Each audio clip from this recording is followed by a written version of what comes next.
The dramatics and the wins by the Mariners in the two games that they've taken here from the Boston Red Sox. Let's go back to Thursday. How about John Jaso? He's been clutch for the Mariners coming into the game. 7 game-winning hits for him. This is another one. Late inning. Terrific performance by Felix as he gets the victory, a 1-0 win. But it was a base hit by Jaso coming off of the bench. Good stuff. And then last night, Sean Figgins, who's been reduced to a utility guy. Boy, did he come up big here. Sacrifice fly. Cody Ross again with the throw.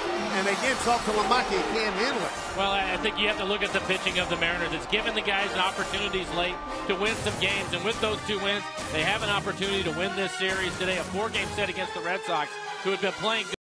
But it's been the pitching, keeping it close, and then some clutch base hits late in the game to give the Mariners a couple of wins. Lexus starters for today. Jason Vargas against young Felix Doubront, who has been with Boston since he was 16 years old. He's got a good record, and Vargas trying to get his first win since early in June. And probably needed a win in his last outing. He pitched well in his last outing.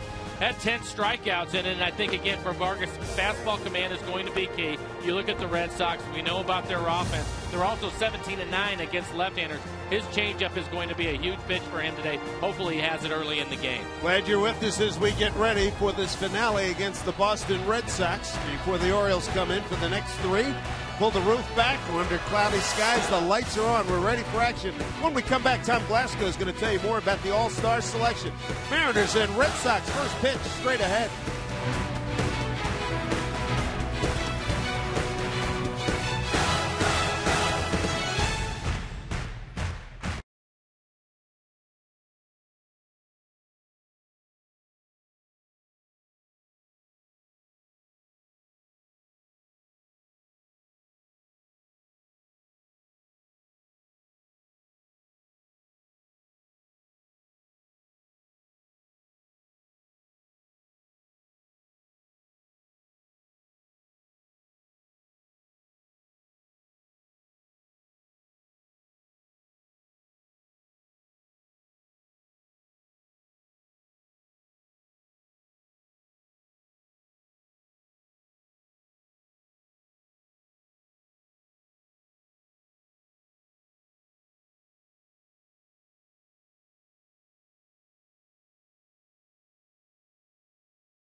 Brought to you by Banner Bank. Better ideas, better banking. By CenturyLink, a different kind of communications company. CenturyLink, your link to what's next. By Ford, we are local. And by the Emerald Queen Casino, get ready to rock on and bring more cowbell with Blue Oyster Cult August 3rd. For tickets, go to emeraldqueen.com. You can never have too much cowbell. And from Felix Hernandez's perspective, you can never have too many appearances in the All-Star game. We learned this morning Felix is heading back to the Midsummer Classic, his third consecutive All-Star selection in 2010. He pitched a scoreless inning in the All-Star game, was not available to pitch last year because he threw for the Mariners on the Sunday before the All-Star game. That's likely to be the case this year, but the rules have changed, and he has Eric Wedge's blessing to not only pitch for the Mariners on the Sunday before the game, but in the game as well. The M's will set the pitch count. Right now, let's rejoin Angie Menting. Thanks, Tom. And I guess it helps that the Mariners get to help dictate that pitch count and make you feel a lot more comfortable. All right, Jason Vargas on the mound tonight. Felix on the mound the other day. Erasmo Ramirez, last night's starter, all dealing in the week that was.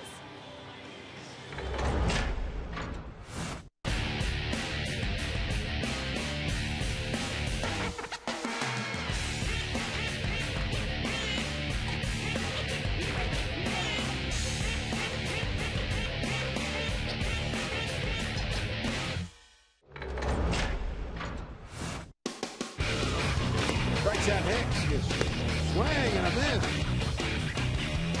One, and there's two. Mariners are scoring a run. Got it. 10 strikeouts for Jason Vargas. Strike three called. Got it, inning over. Strike three, he's gone. And Pedroia to the list. 10 strikeouts, number 11. There's strikeout number 12. He struck him out. Strikeout number 13. And an update, if you didn't hear it earlier, Erasmo Ramirez has a mild flexor strain, or they're calling it a flexor bundle. He has been placed on the 15-day DL. Josh Kinney has been called up in his place. He is a reliever because the bullpen is so depleted. Hopefully, Jason Vargas will give the bullpen a well-deserved day off. Many wearing the Viva Las Vargas glasses a day later, including the bullpen. They were wearing them on their way out. First pitch is next here on Root Sports.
Mariners and the Red Sox. First pitch to Brett Lillibridge. In there for a called strike one.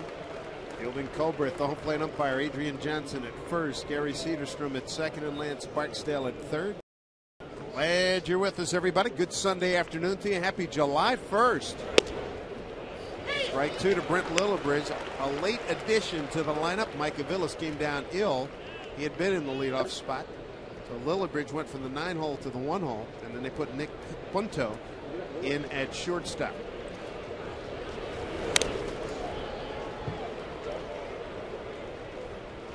.62 degrees. Wind out of the northeast at 6 miles per hour. Crowd on hand last night. 31,311. Pitch from Vargas in tight.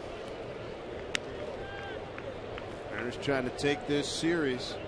2 dramatic wins against these Boston Red Sox. Last night 3-2. Sean Figgins with a 9th inning sac fly that was huge. As Lillibridge fouls it into the glove of Montero, 1 down. Take a look at the rest of the Boston batting order. Following Lillibridge, it'll be Dustin Pedroia, then it's Ortiz. Ortiz with 21 home runs on the year. Cody Ross with a home run in this series, and then it's Adrian Gonzalez. Will Middlebrooks, you look at that, 37 RBIs, leads all rookies this year. He will hit 6. Navas shopping.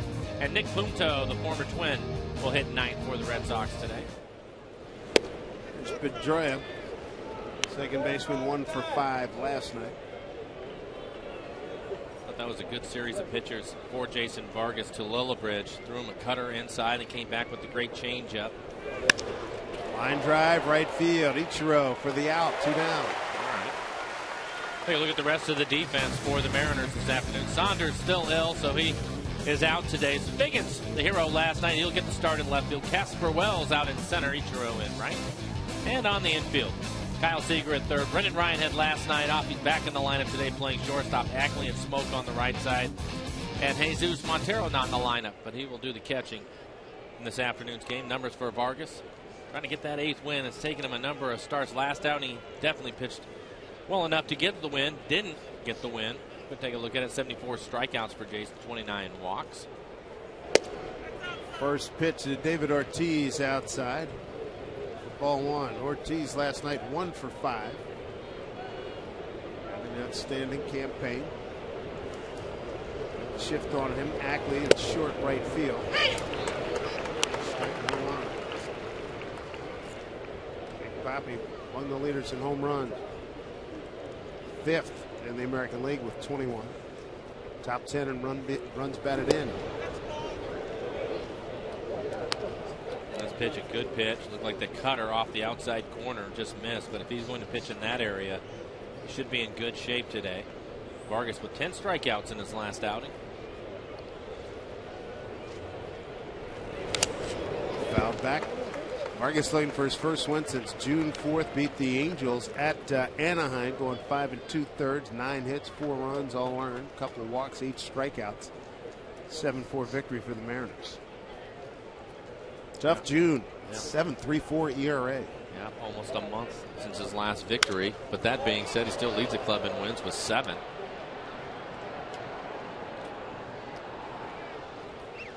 Two and 2 to Ortiz.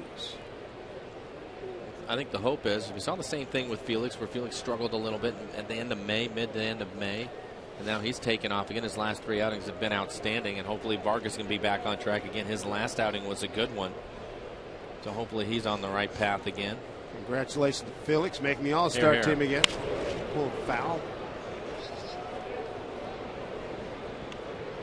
Have to have a conversation with Wash, though, when we see him right after the break. That's right.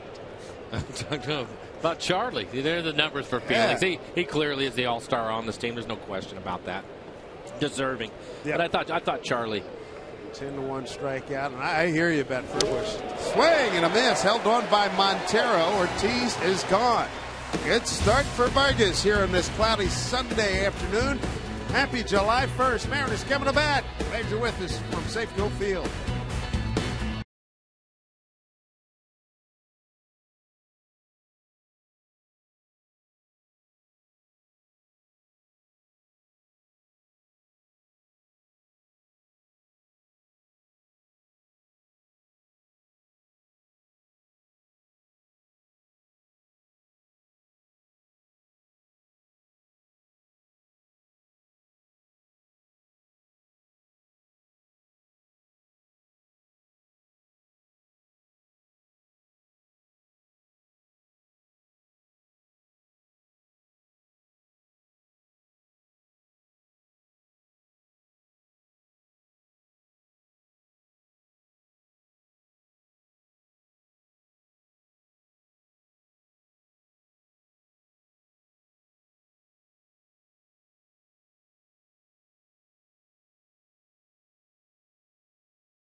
Ichiro about to lead things off, 7 for 25 on this homestand. They'll be facing Felix Dubront, a guy he's never seen for just about everybody but Montero. Here's the Mariner batting order. This afternoon's batting order brought to you by Chevron. Ichiro with a couple of hits last night. He will lead things off. Then it's Casper Wells hitting second again. Seager third. Montero, see what he's done against left-handed pitching this year. He's really worn him out with a .359 average, 4 home runs for Montero. Then it's Oliva with 2 base hits. He's the DH today, hitting 5th. Smoke Ackley, Biggins the hero last night with a sacrifice fly late to drive in the winning run for the Mariners. And then Brendan Ryan had last night off back in the lineup today at shortstop, hitting 9th. Numbers for Dubront, 4.5 ERA for him. Good fastball. Likes to use his changeup and occasional breaking ball. Had a lot of run support this year with the Red Sox. Run support over 6 for Dubront. 8-game winner so far. Young man that was signed back in July of 2004. When he was 16 years old, Ichiro. Getting things set. Mariners 2-3 against the Sox. See him one more time, Labor Day. Monday, Tuesday, Wednesday. Dubront. His pitch inside. He's 6'2", 165 out of Carabobo, Venezuela. And a run support. Hope he's buying a lot of dinners. 2-0.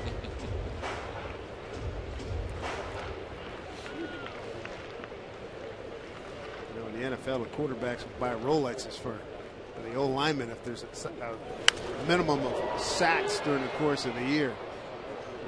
Peyton Manning's taking care of his guys. Well, the pitcher getting 8 runs of support. He's digging deep, man. Yeah, especially with that crew that he'd have to buy for. Yeah, right. I don't know how many stars are available, but 4-star, 5-star, they're getting out there, so bring it. 2-1. Again, Dubront with a good fastball and a changeup. Occasional breaking ball. Word on him is at times he's not happy with the strike zone he's getting that day. He gets a little bit flustered on the mound and was told not to be surprised if Bobby Valentine doesn't make a couple of visits to him to settle him down. Popped up. Right now he's just going right after Ichiro with a good fastball. Last fastball 93 miles an hour in on his hands. Casper Wells waiting on deck.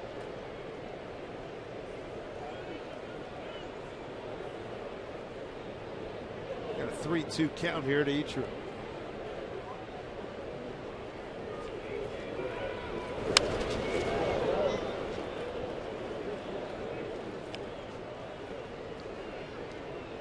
Bobby Valentine said when he's going good, he's 1-2 to at least a third to half of the lineup. He makes his best pitches when he has to. Athletic, very competitive, young kid. Ichiro making him work here. You can see another fastball. That pitch in the middle of the plate at 94 miles an hour, but going right at him, staying with the fastball. 8th pitch of this at bat coming up for Ichiro.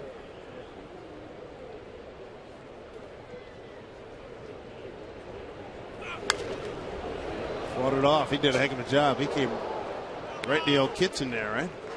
Well, he's throwing his fastball all around the strike zone. Not necessarily staying in a pattern. This one's up as Ichiro gets a piece of it. A little bit too close for him to take. Fouls it off.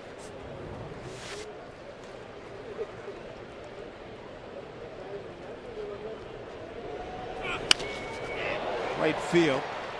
Cody Ross. Out #1.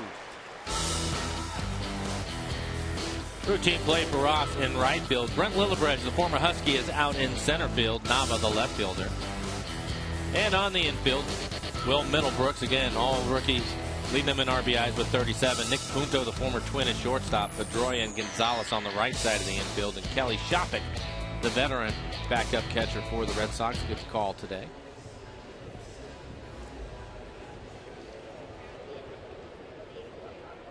Casper Wells 0 for 4 with a run scored last night.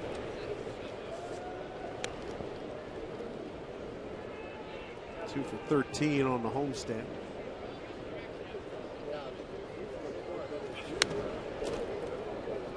One.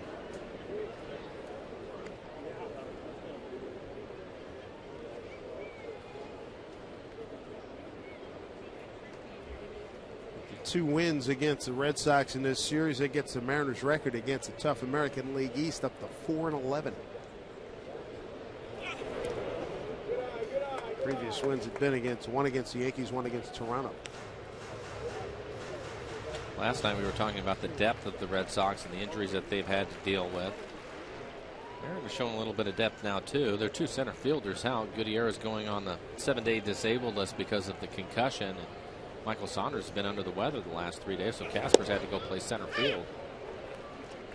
And roster move made today with Ramirez going on the DL, right elbow. Josh Kenny called up. Adam Moore DFA'd. High pop. Foul territory. Gets into the stands.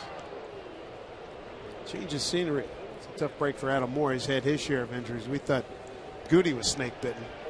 Adam Moore, during his time here, my goodness, he'd get going pretty well and something would happen. Yeah, I think we were both disappointed to see that he was designated today. But after thinking about it, you and I were talking about it, hopefully he'll get an opportunity. I'm sure he will. He'll get an opportunity to go somewhere else.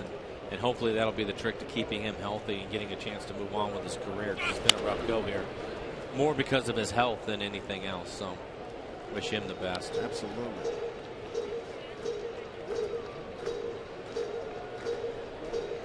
Making him work.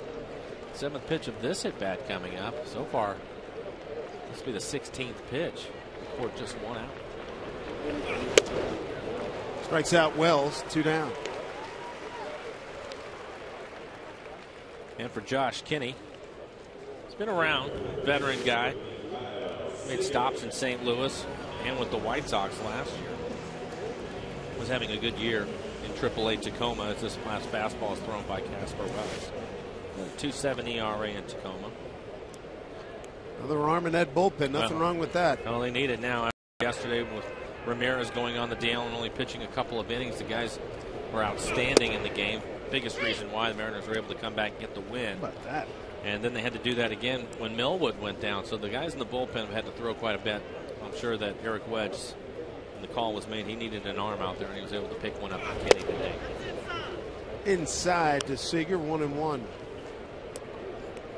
Iwakuma's got to go tomorrow because of all the moves with Millwood being pushed back, dealing with his groin injury. Iwakuma goes against Jason Hamill of the Orioles. Orioles will come to town, 2nd place, American League East. And they lost at home today to Cleveland, 6-2.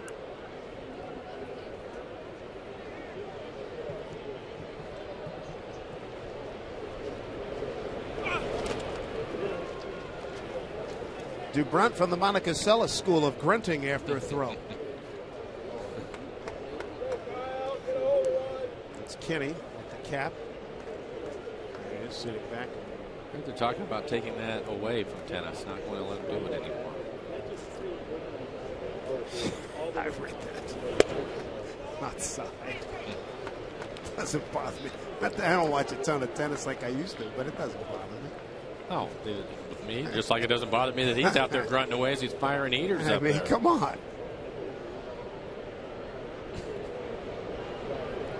It was like that play we had in Arizona. Catcher got an error, and you said clearly that the official scorer has never been a catcher. Had a ball and a runner coming at him at the same time. Remember that? I think they changed it. They did change it. Yeah. But remember, the arrow was ridiculous. Yeah, well. I mean, it was a short hop. He had a guy coming 90 miles an hour at him. He gave the error to the catcher. Yeah, get ready to blow him up. Yeah. What was that?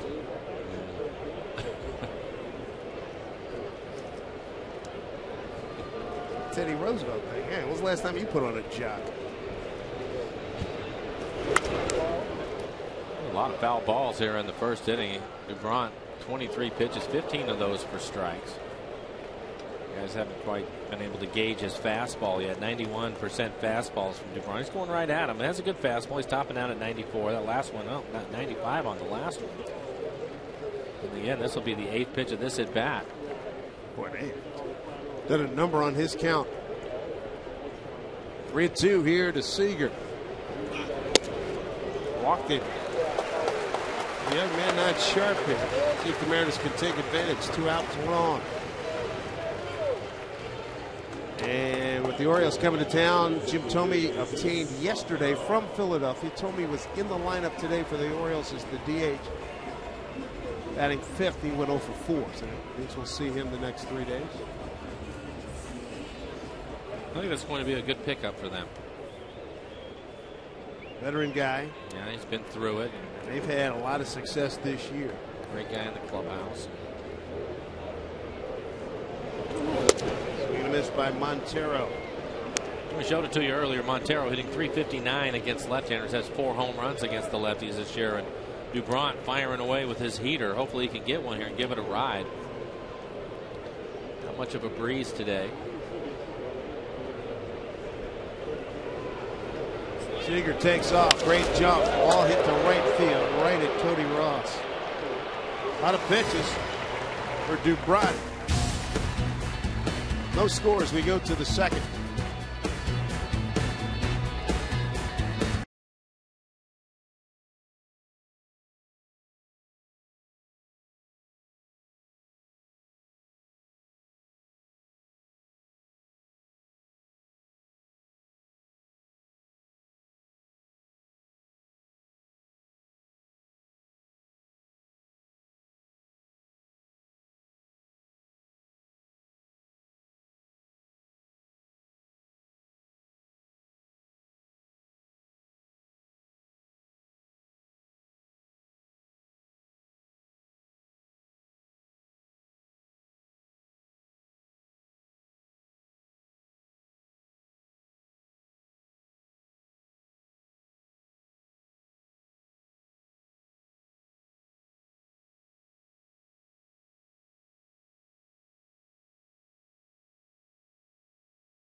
Brought to you by the Emerald Queen Casino, the entertainment capital of the Northwest. Good day to be at the yard. You bet. My oh my. And a late great Dave Niehaus, our departed friend. Lucella with a great statue out in right center field. This young man paying homage to the Hall of Famer. Cody Ross, Adrian Gonzalez, Will Middlebrooks, 4, 5, and 6 for the Red Sox. Jim Thome with 609 home runs, tied with Sammy Sosa. Mr. Griffey at 630. He's number 6 all time. Jim Thome will be in town the next few days. There's Cody Ross, base hit. I didn't realize he had that many home runs. I thought he was mid to high 5s, but 609. Boy, he's passed some impressive guys. I mean, Reggie Jackson, Harmon Killebrew, Frank Robinson. There you go, active leaders. Alex at 642, Chipper Jones, Larry Wayne. Boy, Larry Wayne's had a great career, didn't he? Boy, he has. Jason John.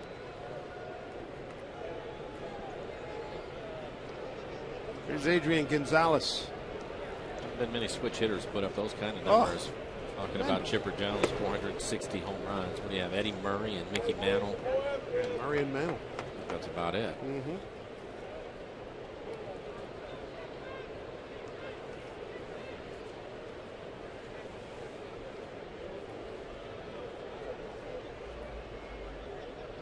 Five for 13 in this series, Adrian Gonzalez.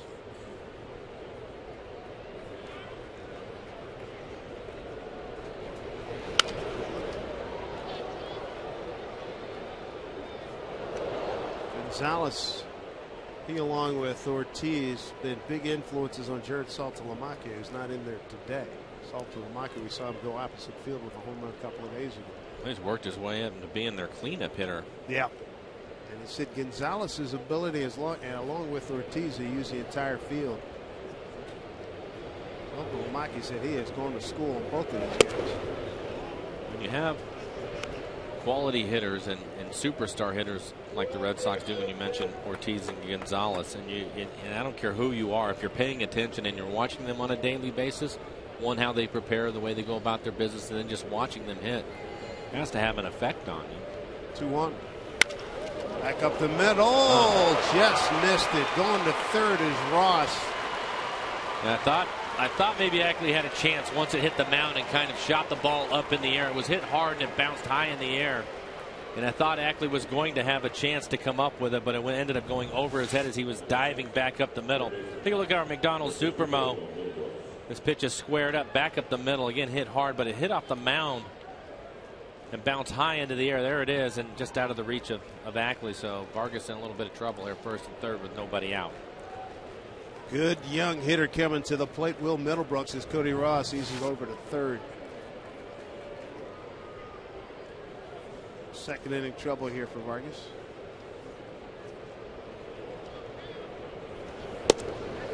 Inside to Middlebrooks. 3 for 13 here in the series. The home run and a run batted in.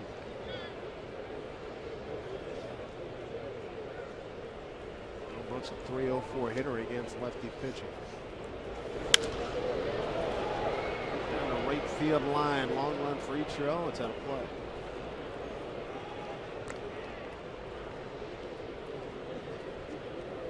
See what Vargas throws. Two-seam fastball, the four-seamer, the cutter.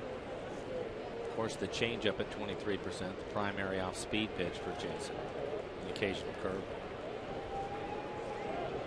Got a 1-1 to Middlebrooks. Inside, it missed. Middlebrooks 1 for 5 last night. I think here you are early in the ball game. You have an explosive offense that you've been able to hold down for the most part. And sometimes you have to go for a little bit of damage control. I think if Vargas can get a double play ball, maybe give up just the 1 run for a couple of outs, you'll take it at this point in the game. You just want to stay away from those big innings. Something that happened in the Westie when he gave up 3 runs and then came back with another 2 in back-to-back innings. You want to stay away from those numbers. Change up 2-2. Red Sox. Going to take a look at this last pitch in our McDonald's Supermo. 81-mile-an-hour changeup. Middlebrooks out in front of it.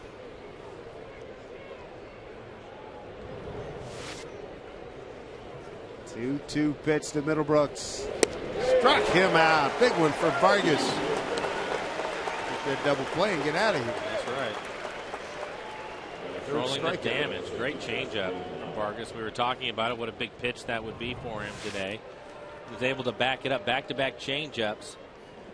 This one down in the zone.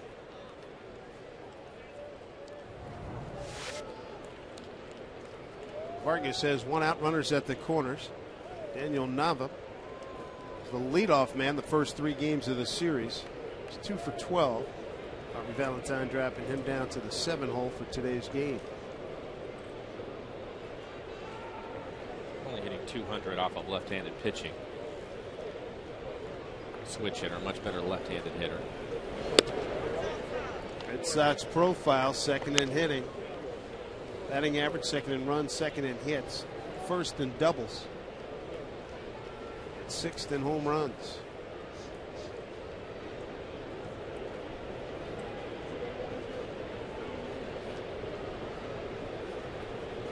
Well, really good looking crowd. This looks like 35,000 plus tonight. This afternoon is Ackley ranging back, calling off Ichiro. There to make the play. Throws the ball to the cutoff man. Got a chance at third. Ross bluffed, came down, and then as he tried to turn to get back, I don't know if he got his foot stuck or what. I think what happened there is I'm not so sure that it was a bluff. I think that he was planning on going to home and reading what Ackley was going to do. And he ended up almost halfway down the line, but Ackley was able to get rid of it quickly, and that's when he stops. You can see him watching Ackley decided to stop, and now he's hustling back as Smoke tries to relay the ball back to third. But I think he was going to go to home if Ackley had taken his time getting rid of it, he was going to continue onto the plate. How many times we've seen that a lot? I think we've in seen our it a couple games, times this year. Yeah, where that second baseman will make that play. Somebody did score on a play where second baseman went foul. I think in Arizona that happened recently. Well, if they are going back and as a base runner, if you have some speed, which Ross does, and you can see their numbers, they have their back to you, they're going to take a shot at it. Because it's a difficult thing to have to turn around and make an accurate, strong throw to the plate. And I think that's what he was doing to see how quickly Ackley would get the ball back in. Again, if he takes an extra step, assuming that he's not going to go, because that'll happen sometime, he was going to try to take advantage of it. So a good play from Ackley to get the ball in quickly. Both guys using their nuggets. Here's Kelly Shopik, who used to play for Eric Wedge in Cleveland. He's played well for Bobby Valentine, hitting .276, 4 home runs, 12 RBIs, and just 87 at-bats this year.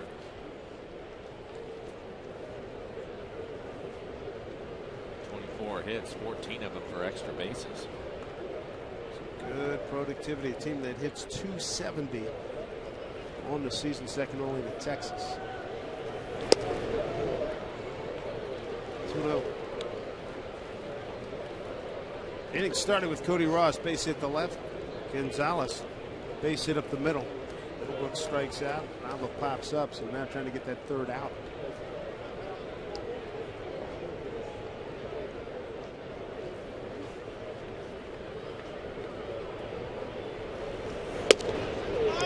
Painted on the outside corner, 2-1.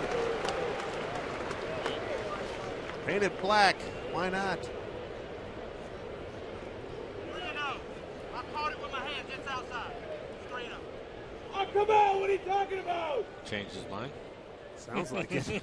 They still have 2-1, but I heard him say 3-0. Yeah. That's what it is, 3-0. You took the strike away? I thought he called a strike. So did I. Well, get the white out again. Vargas. This is a good move. Montero going out to the mound because Vargas looked a little bit confused too. You don't want him to make a mistake because it throws off his concentration. So Montero going back, trying to get Jason back in line. Fielding Colbert, the home plate umpire.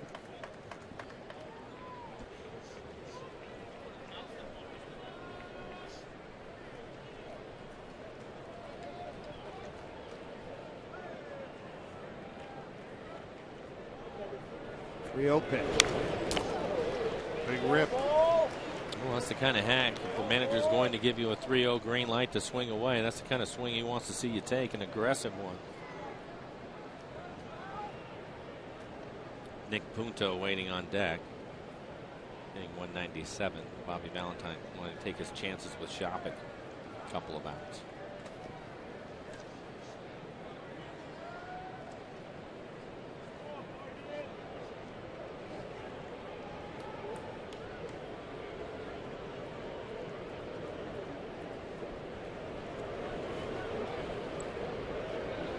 One pitch. Off the end of the bat. Full count. That last pitch of the changeup, it looked like Shopik was sitting on it, had an aggressive swing at it.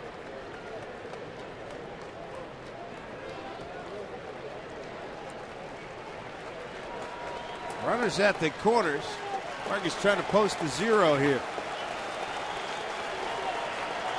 Crowd coming alive.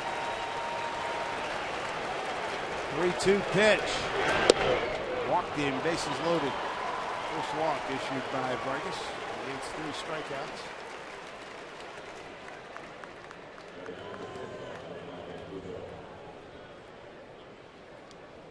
And that'll bring up the veteran Nick Punto. Started his pro career back in 1998. Worked his way up to the Phillies organization, to the big club in 03. And with Minnesota from 04 through 2010, and last year 63 games. Got a ring with the Cardinals. Montero going out to speak with Vargas, 1-0.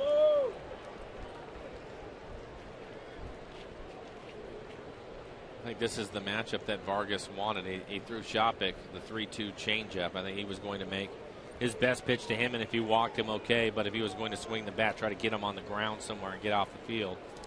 Well, he ended up walking. A good at bat from Shopik so he could get after Punto.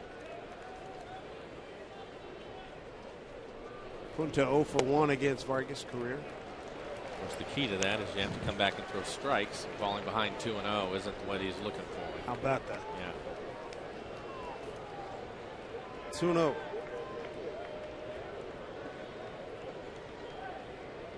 Early jam here for Vargas.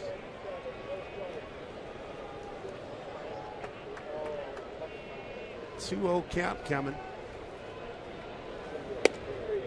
It's a strike. 2-1.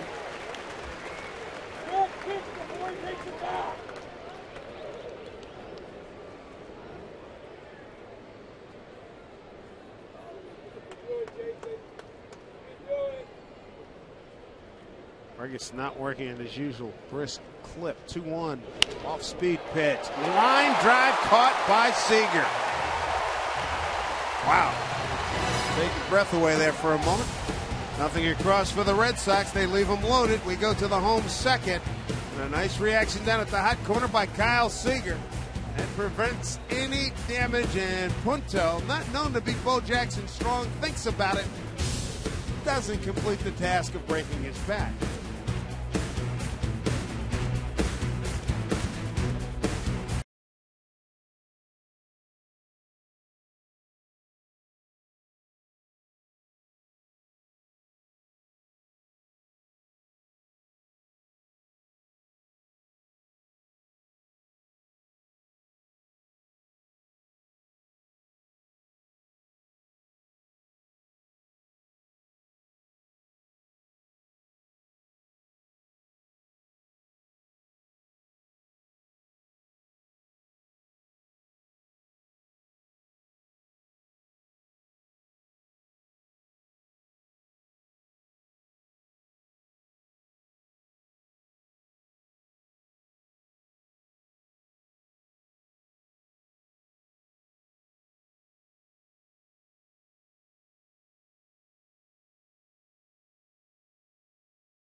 Celebrate the 4th of July right here at the ballpark.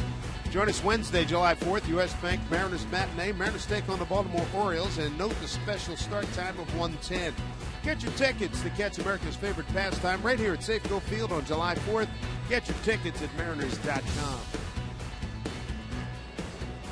Mariners will have Olivo, Smoke, and Ackley 5, 6, and 7 against young Felix Doubront. His first start against the Mariners. Miguel Olivo with a couple of base hits the last night, including a hit in the 11th inning to move Ackley around to third so that Biggins could get the sacrifice fly. Probably with a couple of hits. Gets back in the lineup today as the DH. Give him a chance to swing it. 6 home runs on the year for Olivo. Center field. Lillibridge going back. 1 out.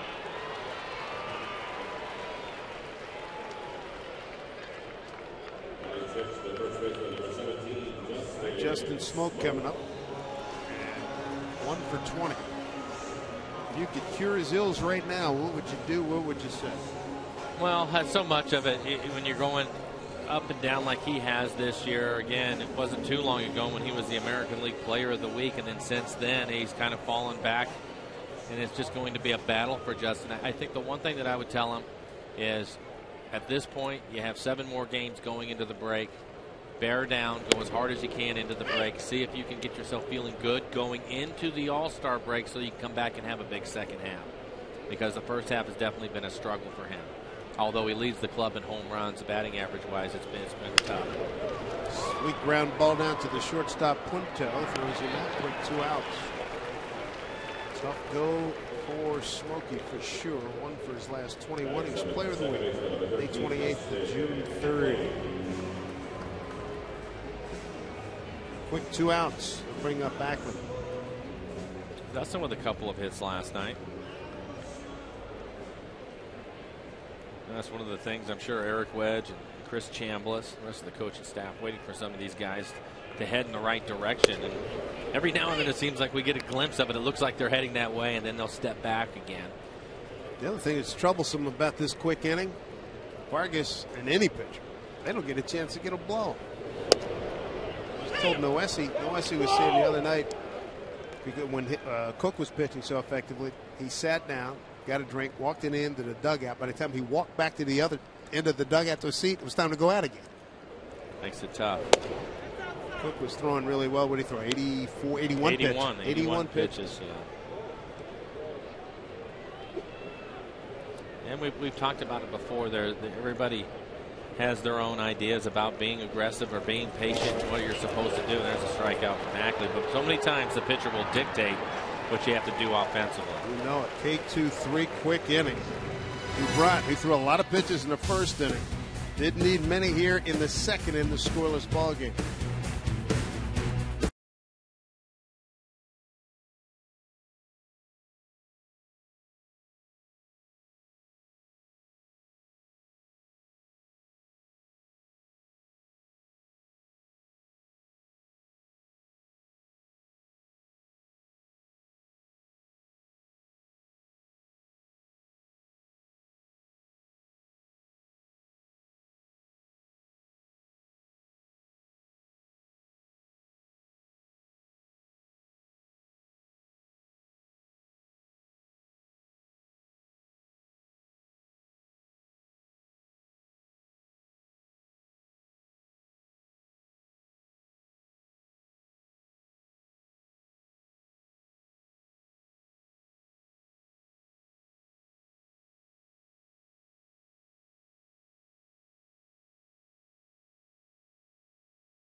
To have you with us. Happy July 1st. Time for AT&T trivia question. I like this one. Curtis Wilson coming up with a good one.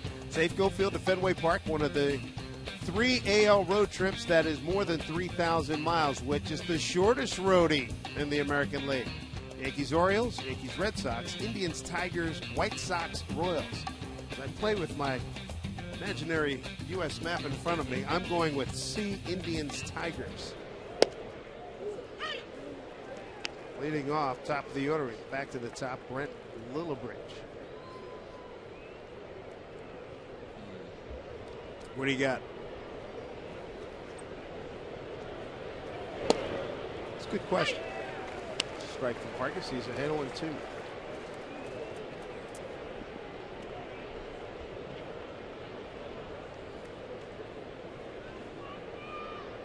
Lillibridge obtained recently Euclid's deal from the White Sox. Vargas struck him out on a 1-2 pitch first time. Like Cleveland, Detroit. Yep.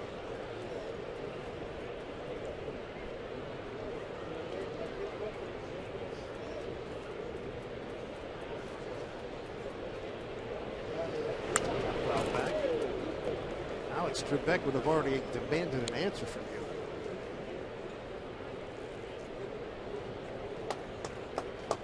Speedy recovery to Mr. Trebek, who had a recent heart attack.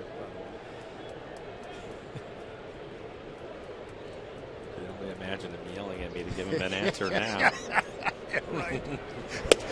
Swing and a miss as Littlebridge strikes out. That is strikeout number 4 for Vargas. Take a look. The fans are early going. Let's see. They're on board with you. Yep.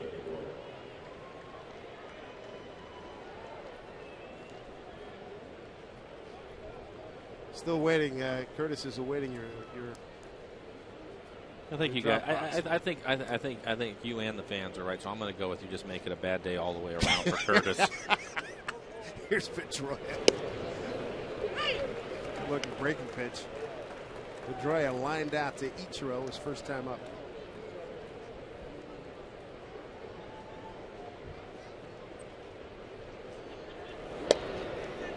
Gets back to his normal tempo now.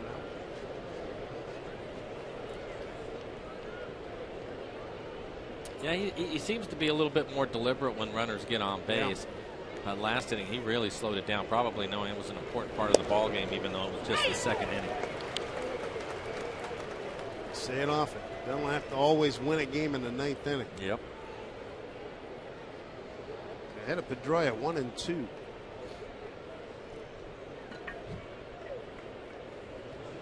One and two.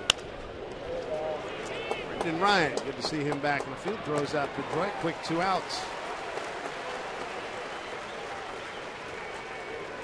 Typically on Sunday, the guys don't do anything on the field, but I saw Kawasaki and Brendan Ryan both out with early infield practice. Working with Robbie Thompson. Yeah. And Anthony Suzuki. Got 2 outs here in the 3rd.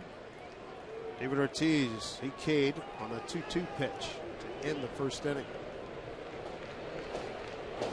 And with Ortiz hitting, Brendan Ryan now playing right behind second base, actually out on the grass towards the right field. So they have a little bit of a shift on.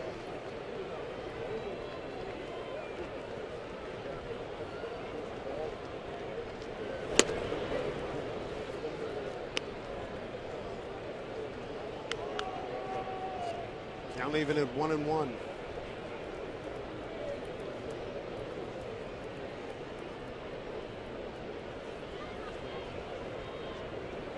Off speed pitch. Good pitch. Well located down on the outside corner. There you go, just below the hitting area. 2 outs, nobody on. First time since 01, the Red Sox have just one All-Star, and you're looking at him, David Ortiz. He said he's not participating in the home run derby. Save a lot of energy, just going to sit back and root for his guys. 2-2. I heard this morning that Matt Kemp was going to. Really? That's what I heard. Wow. Of course, he's been nursing a hamstring injury for quite a while now. Came back from it, hurt himself again, and back on the DL. But poorly as the Dodgers are going right now, I think he would save it. Come back, healthy to start the second half. He may reconsider that. Man, just a spiral. Playing the Mets later on this afternoon.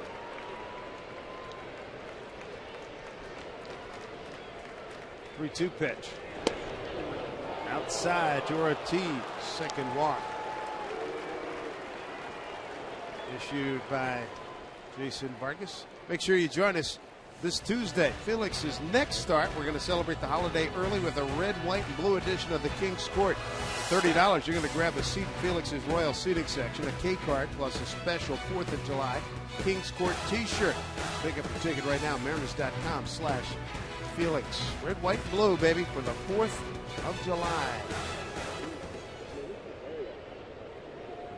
Cody Ross, base hit the left this time.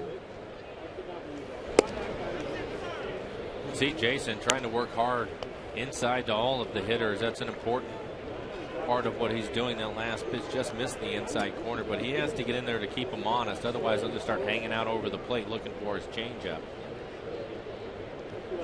Sox with 2 hits, both in the second inning. Ross and Gonzalez. And Colbert saying that's outside, so 2-0.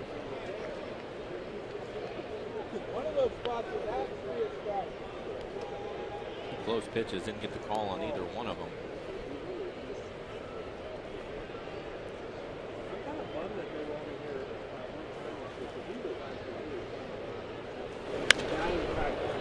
popped it up. Ichiro coming in. He's got a good look at it. Sunglasses on. Makes the catch. Vargas.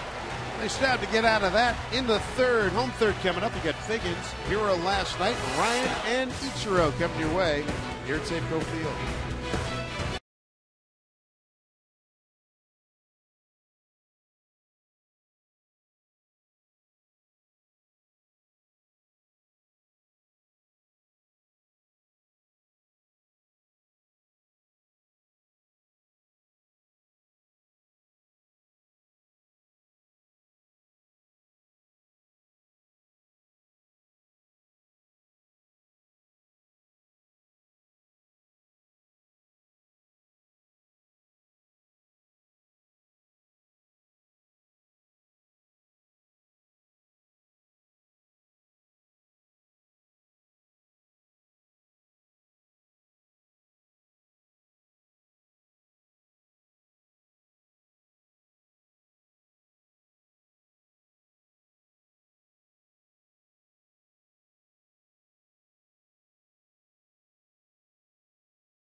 Third inning here at Safeco Field. We take a look at the Mariner calendar brought to you by Sleep Country USA. The Baltimore boys will be in town. Day off, a travel day late that Thursday. We go to Oakland. And then the All-Star break. And this year the Mariners get 4 games and then staying home. How great is that with the Rangers come to town? Sure the guys looking forward to that, but they have to grind out one more week of baseball before they get to it. They have the sun breaking through the clouds here. Sean Figgins, hero last night, sacrifice fly. Been a struggle for Figgy, obviously, but if you got any kind of warm heart, you had to feel great for the guy last night coming up big. I certainly did, and you know, it's not an easy thing to do what he has gone through this year. And let's not forget about the defensive play. He also made the inning before, throwing Gonzalez out at second base. Gonzalez had him base hit down the line. Figgins was able to get the ricochet off the wall and throw him out, trying to stretch it into a double before he came up with the sacrifice fly. Middlebrooks in on the grass, couple steps at third, 1-1. Push bunt attempt fouled off.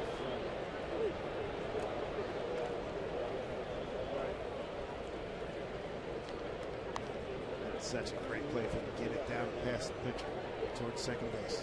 There's not, if you can get it past the pitcher, there really isn't anything the defense can do about it. And Figgins, with his speed, he can get down there easy. But you just don't see guys try it. They just don't do it as much as they used to. Everybody wants to drag bunt, which is, I don't understand, because typically if you have speed, third baseman is going to be at least even with the bag. When there's so much more room on the right side, if you can just get it past the pitcher.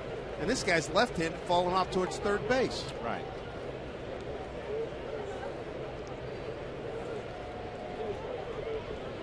Two balls, 2 strikes.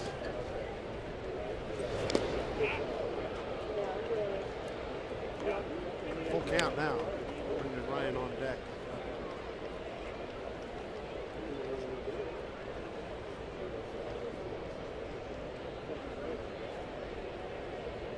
Figgy looking to break an 0 for 12.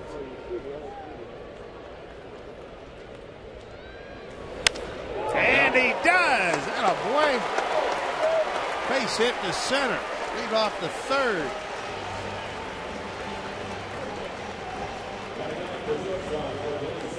Solid base hit from Figgins. It looks like he gets a fastball away from him. Not trying to do too much with it. Lines it back up the middle. Take a look at the swing by Sean. Solid base hit. Back in the first inning, Kyle Seager walked, but he was running when Montero flew out to right to end the inning. Maybe Mike Brumley, the first base coach, sees something from Dubront, the left-handed pitcher. I would suspect if he has something on him, can read him, Figgins will take off. I think he's 3 for 3 in base stealing this year. Ryan takes a strike.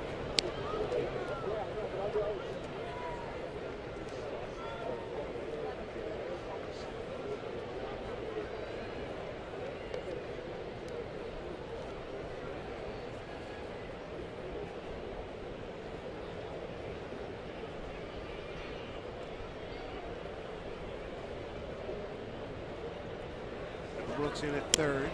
Pitch outside.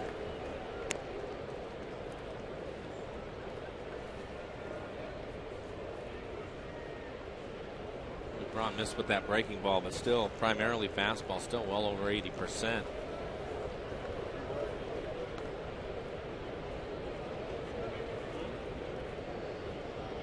Not much of a lead by Figgins. 1-1 pitch. Outside again.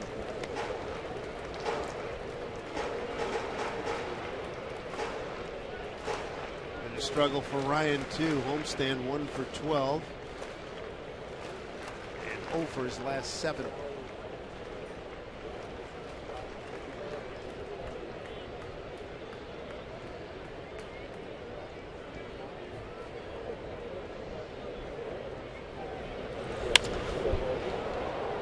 Two balls, 2 strikes to Brendan Ryan.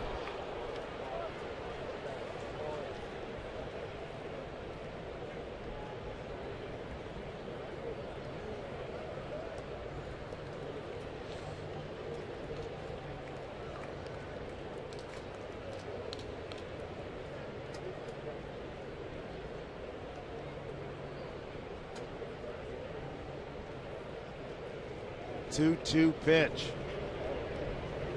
Figgins goes, great jump, throw in, pitch inside, and Shepard one hops it.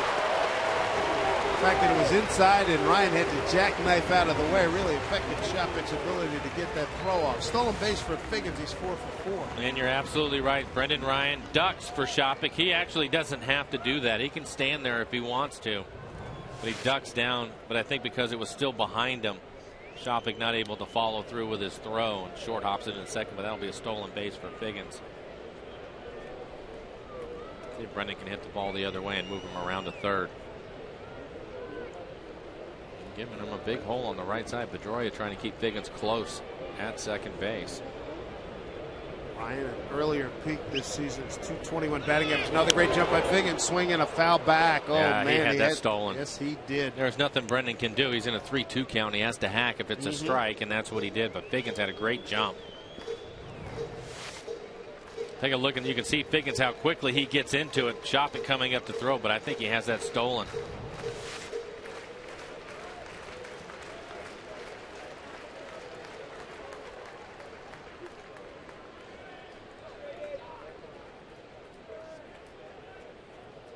Three and 2 here to Ryan. There you go. A little dribbler, that's going to get into center field. They'll hold up Figgins. Jeff Datz puts a stop sign on. So a good start here for the Mariners. First and third from your 8 and 9 hole hitters. Well, 2 base hits, both of them line drives back up the middle. You take a look at our McDonald's Supermo. It's a 4-seam fastball. It gets in on the hands a little bit.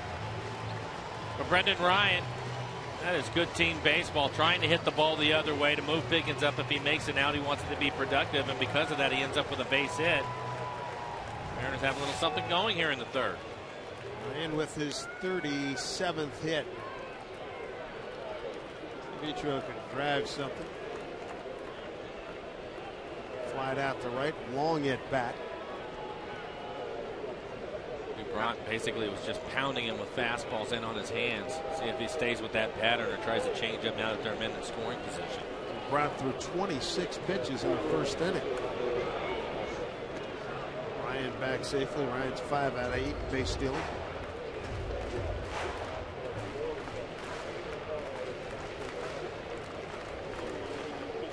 Middleburg's the third baseman playing in on the grass. Middle of the infield playing back.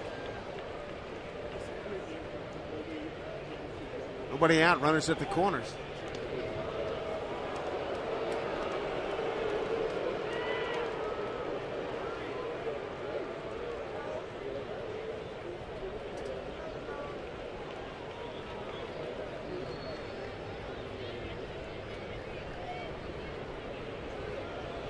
Here's to Ichiro.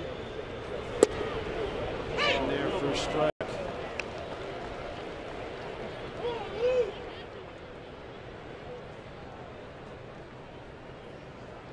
Aaron to start the day, 12th in batting, 11th in runs, 12th in hits, 10th in doubles, and 11th in home runs. 0-1 to Ichiro.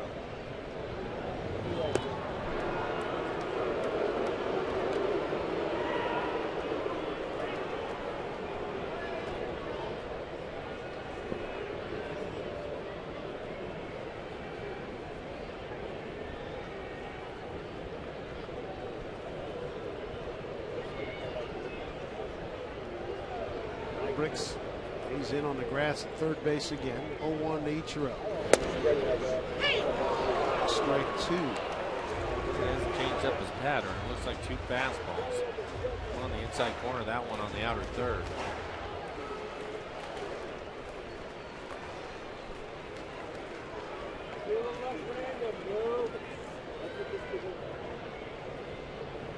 Ichiro's going to have to be a good two-strike hitter. Figgins at third, Ryan at first.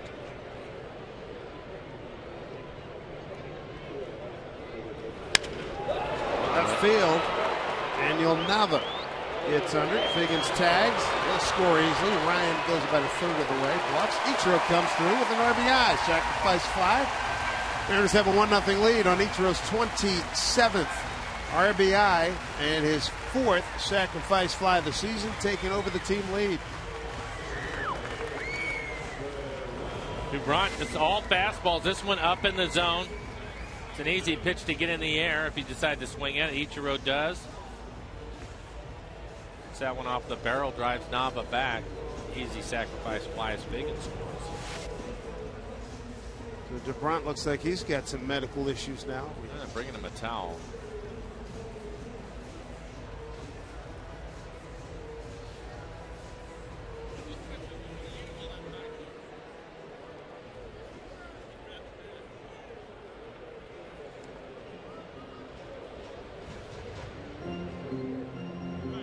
Good for him. It was just something he had to wipe off as opposed to yesterday.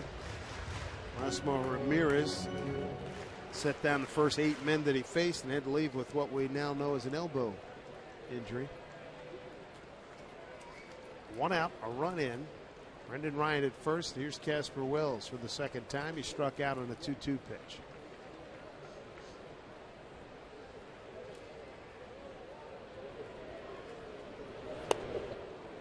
Good changeup from DuBrant.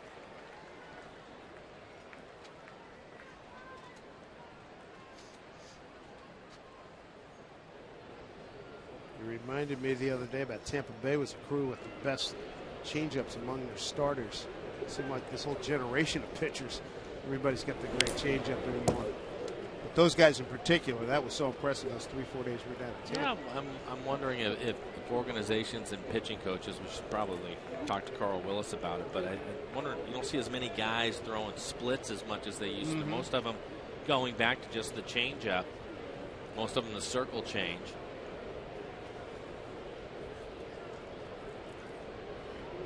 Oh, 2 here to Wells. Outside.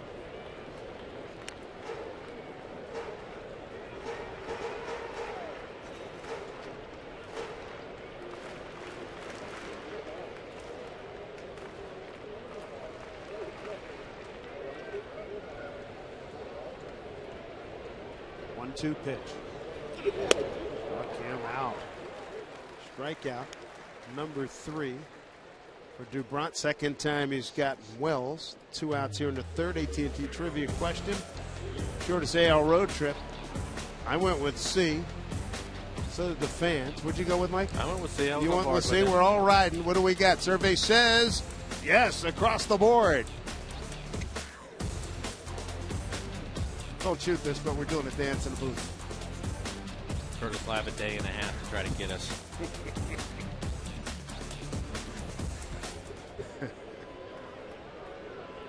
I was paying attention during geography back in the day. That's what that is. Sister Joseph Patrick in the 6th grade. Thank you very much.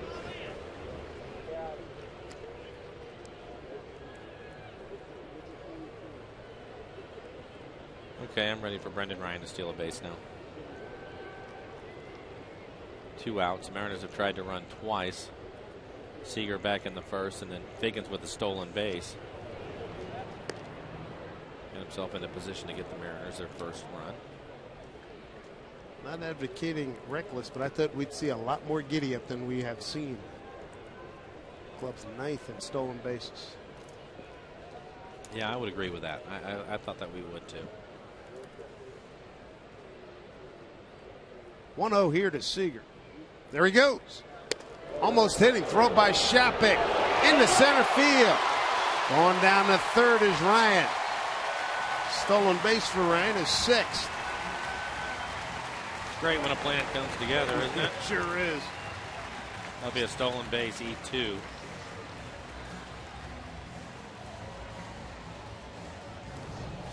We'll take a look at it again. Shopik throws this ball. Pitch that was up and in to Kyle Seager, but he'll throw this ball up the line, basically back into Brendan Ryan.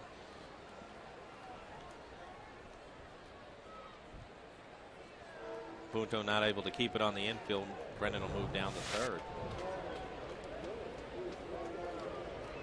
Kyle's been the master of 2-out ribbies. 2-0 count. 3-0. Yeah, Kyle tied for first in the American League with 24 2-out RBIs. He's third in the major leagues overall. Andre Ethier leads everybody with 31.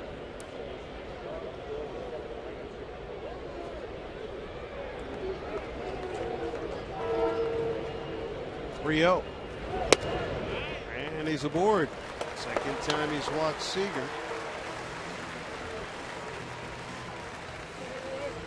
The runners at the corners, 2 outs, who run in on the Ichiro sacrifice fly. Bob McClure coming out. Bob, veteran, been around for a long time, most recently with Kansas City. His wife is from Boston.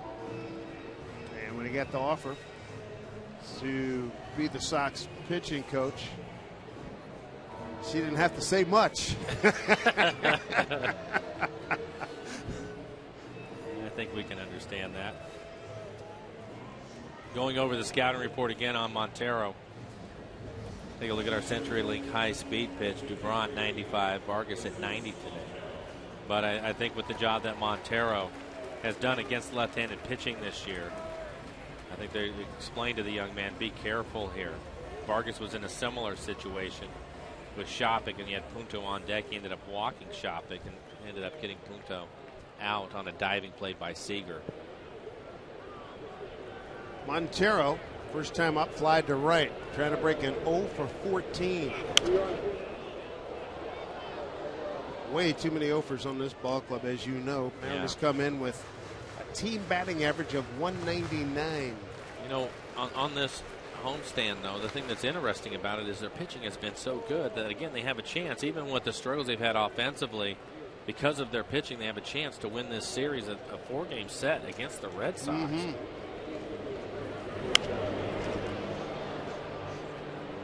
They absolutely tied him up with a good fastball in on his hands that time. There's Ichiro, sacrifice fly earlier in the inning. He's giving the Mariners a 1-0 lead.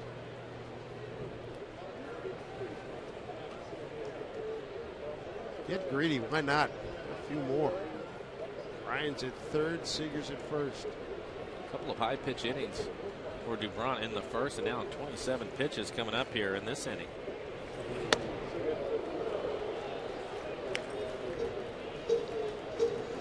Doesn't guarantee a long stay here today. Now 60 pitches working in the third.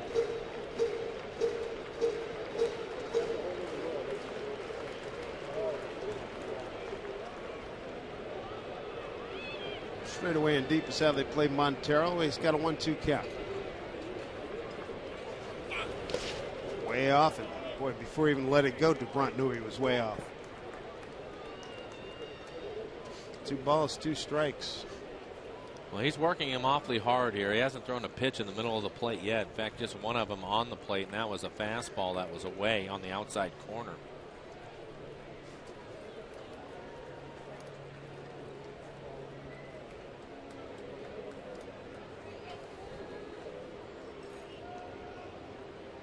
Deuce is wild here. 2 balls, 2 strikes, 2 outs, and 2 on.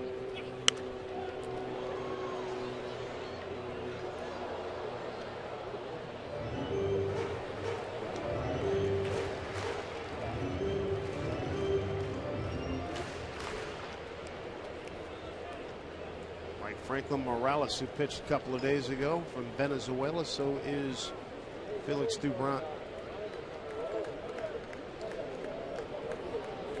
2-2, throw over to first. See if you're back.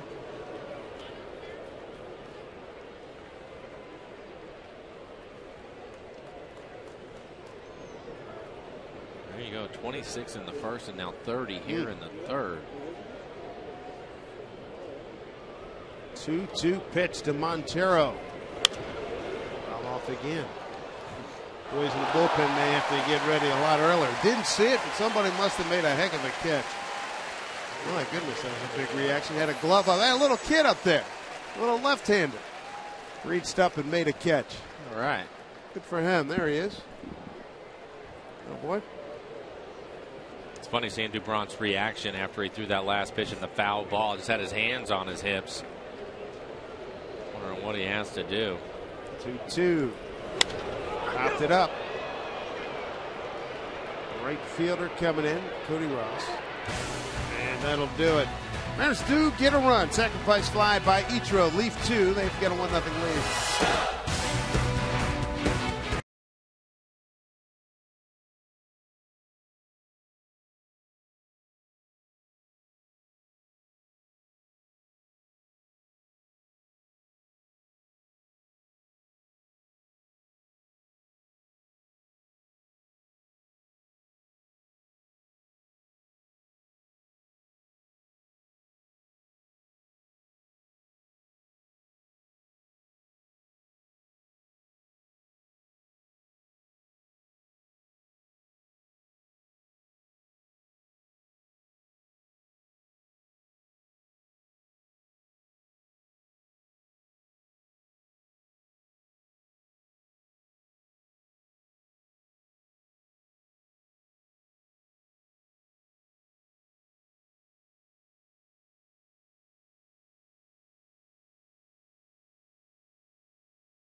And Miyonori Kawasaki in the M's dugout. Welcome back to Safeco Field. Tom Glasgow with you from the Ford Sports Desk. Let's take you to New York. The Yankees facing the White Sox, and the Bronx Bombers living up to the nickname. Eric Chavez tied it at 2 with a 2-run blast in the second. Robinson Cano gives the Yanks the lead in the third with his own 2-run shot. His 20th of the season. Our Sterling Banks score. Final Yankees 4, White Sox 2. Back to Dave and Mike. Boy, I don't. Have some fun. Why not? Absolutely. It's been. He's not right. I can tell you that. A lot of fun. I'd love to see the reaction of the opposing teams their first day in here. And they usually come out to start stretching or doing whatever they're doing. And he's running around and sliding into the bases and working on his leadoffs and diving back to first. Derek, if he's diving when he's on first and the pitcher throws over, he'll do a couple 3 push-ups there too. Derek Lowe said he wants to put one in his ear. Yeah, he hasn't been doing that much lately. I think he's gotten the message on that one, but he has a lot of fun. Keep the guys loose. And he does. Gonzalez fouls one off. Oh man. You know, it's one thing, you come to camp, you say, hey, we got this new guy, he loves Ichiro. Ichiro's his idol, and he's going to bring a lot of energy. Yeah, okay. And then you see him at camp, they go, wow. Man, you weren't kidding. 1-2 pitch. Fair ball. Backhanded nicely by Smoke. Retires the Boston first baseman. Here's Kawasaki. Learning his English. He's reading the board. Let's see.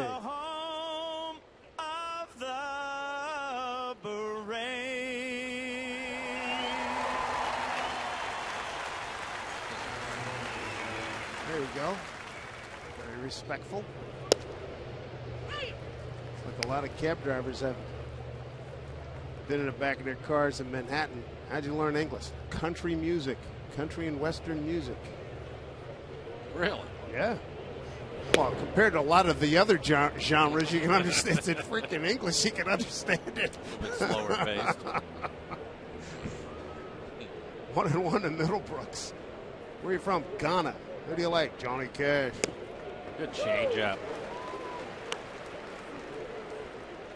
Ball and 2 strikes to a really good young hitter, Will Middlebrooks.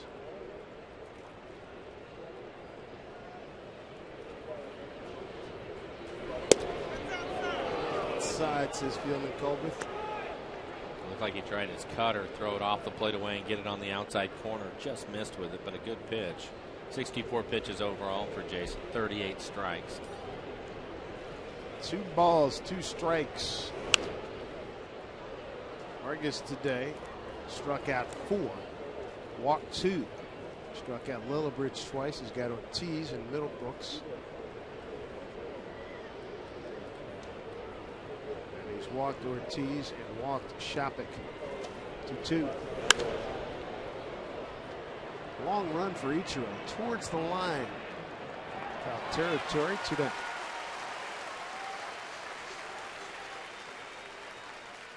How about this date in Mariners history? Baseball Club of Seattle assumes control of the franchise. First local ownership group in team history.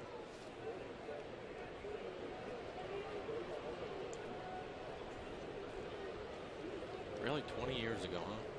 Where'd he go? Yeah, 20 years.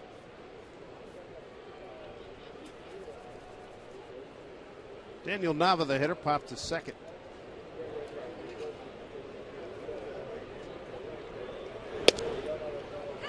Strike one. Mariners lead 1-0 on an Ichiro sacrifice fly in the third. Figgins led off with base hit to center. Ryan got a base hit to center. Figgins stole second and eventually scored on the Ichiro sac fly. High fly ball, deep left center field. Going over is Wells. Good inning. Yes, it was. Very good inning for Mr. Vargas. 1, 2, 3 go the Sox. They're 5, 6, and 7 hitters. Lebo, Smoke, and Ackley when we get back.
1-0. Ichiro with the sac fly in the third inning for the lead. Fans, be sure check out the all-new Root Sports Game Connect, an interactive second screen experience bringing fans closer to the game with live stats, trends, and analysis. Root Sports Game Connect. Connect now at rootsports.com.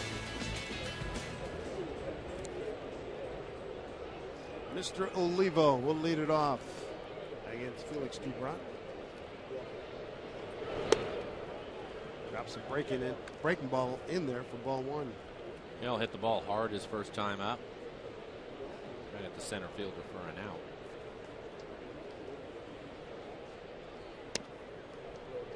Dubron so far struck out 3, walked 2. Giving up a run on 2 hits.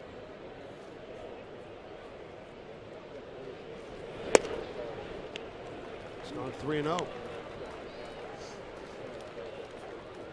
Crowd on hand here with the Red Sox in town.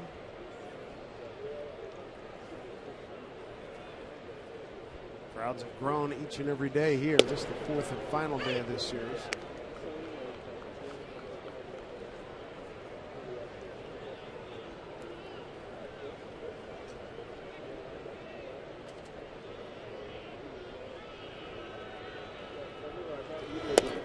And Miguel's aboard, leadoff walk. 3rd walk. Right now's your chance to ask the booth anything you want. Tweet your questions to @RootSports_NW. We'll try to answer some of those questions later on in the ball game. Justin Smoke stands in. Runner aboard. Here in the bottom of the 4th. Justin with a ground out to short his first time up.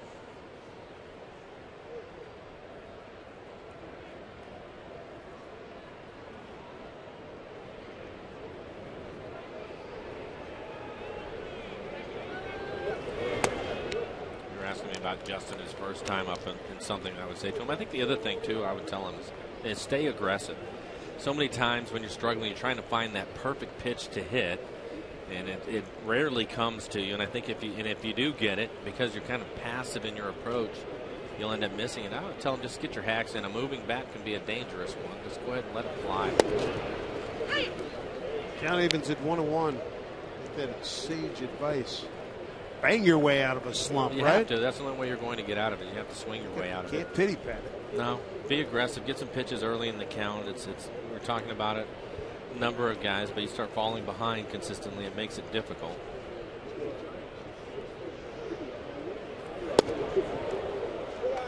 Pattern number changes. No, it doesn't. Right? They move his feet a couple times a game. Leads the league in jackknifing at the plate.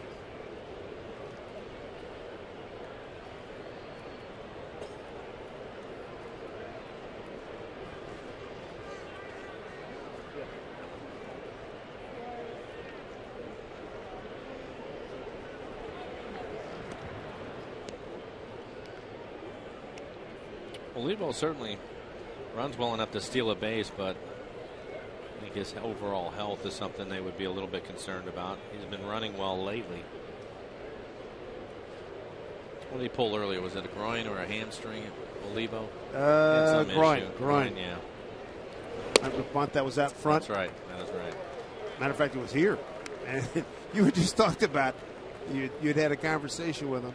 He had simplified his batting approach, and it was paying off. He had like 7 hits in like his previous 20 at bats. Had homer in back-to-back games. Yeah, right. And then boom, he's out. Start over. Man, 3-1 to Smoke.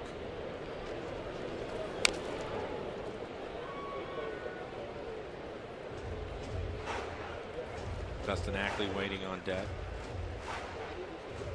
Dustin scoring the game-winning run last night. Had a 2-for-4 night. A groin injury May 1 for Olivo. Yeah.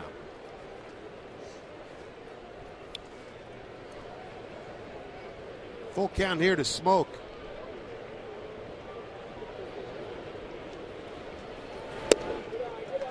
All right. First 2 men of reach via the walk. 4th walk issued by Dubron. Got some guys ready, willing, and able to run out there for Ackley. Bob McClure, his second visit today. It's a giveaway. that will give your future Mariners just in smoke, strength, and Ichiro-like speed. It's Boeing Kids Cape Day. Free to all youngsters 14 and under. It's coming up on Sunday, July 15th. Mariners will be wrapping up a series with the Rangers. After the game, they're invited down on the field to have their cape flap in the wind as they circle the safe Gold Field bases. Tickets at mariners.com. As a Superman fan of the George Reeve TV show back in the 50s, I'd have loved to have done that as a kid. Still loved that old black and white show, George Reeve. Back in the 50s. Still loved that show. Christopher Reeve, George Reeves, did not have a cape back in the day, but loved that show. Clayton Mortensen getting loose in the Red Sox pen. He was up and throwing last night, never came into the game. All right, let's see how Eric Wedge wants to play. Here we are in the bottom of the 4th inning. First 2 guys on. Bottom of your order up. See if he wants to bunt. Ackley. Middlebrooks, the third baseman, assuming he's going to. He's in on the grass. There it is. Throw down this. Oh, almost hit the pitcher. Oh, my goodness. It just cleared his ear. And DeBron almost walked right into it. I've seen him hit him before. Shopik was very aggressive. And DeBron had his head down. Oh, my goodness. Yeah, that almost hit him right in the hat. Good slide. You see Olivo get his hand underneath the leg of Punto. Yeah, that was great. Punto trying to block. No, he's actually just trying to make the play. But Olivo was able to get his hand underneath the leg to get onto the base. Laid down foul. That pitch did, that throw by Shopik did not miss DuBrant by much. I would say less than a foot, which is close enough, right? Plenty.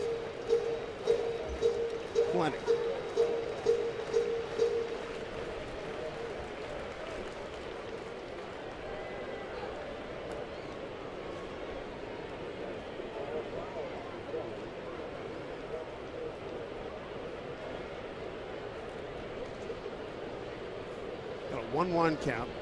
Runners at first and second, nobody out.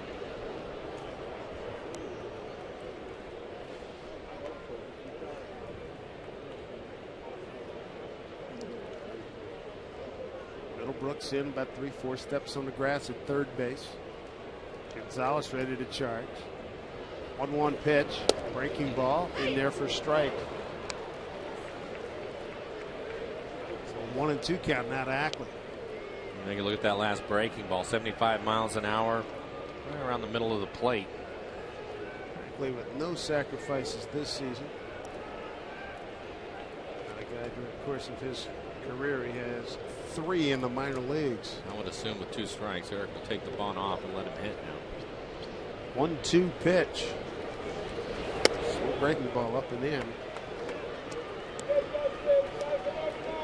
Mariners trying to generate some offense, looking for some crooked numbers to post.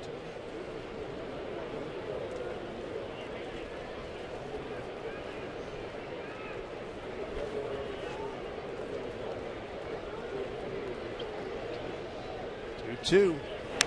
Coming back.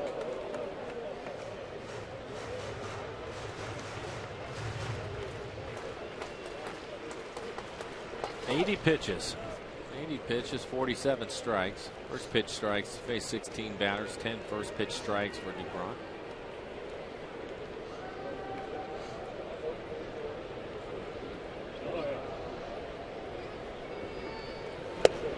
Strike 3 called. A stunned Ackley returns to the dugout. Second time he's K'd, once swinging, now once looking. Let me take a look at it. This pitch is a fastball. It looks like it's at the bottom of the strike zone. Take a look at our McDonald's Supermo. I think Ackley assumed that pitch was down. And plate umpire Fielding Holdreth brings him up on it. You can see that 6th pitch right there on the tracer.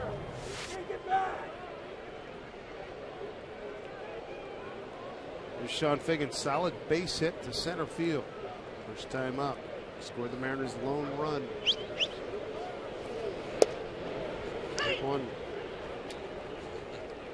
Watching Olivo get his lead, and he had designs of running timing was a little bit off because he had about a step and a half towards third. Nobody paying attention to him. Changed his mind.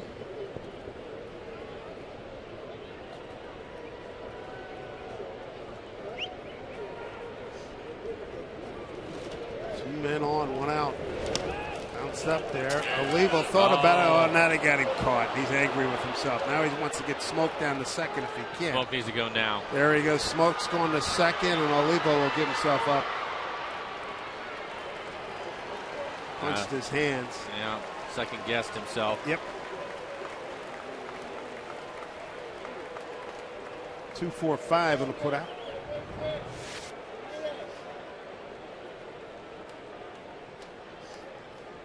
You have to be decisive if you're going to go, and he hesitated just long enough to where he was in no man's land, and that's a mistake. Yep. Hey, you thought that ball was going to be further away from Shopping.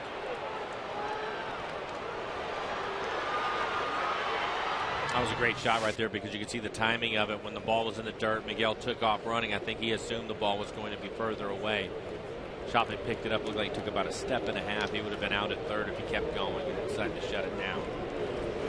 Still an RBI opportunity for Figgins. He'll have to do it now with 2 strikes. 1 and 2 with Smoke down at second.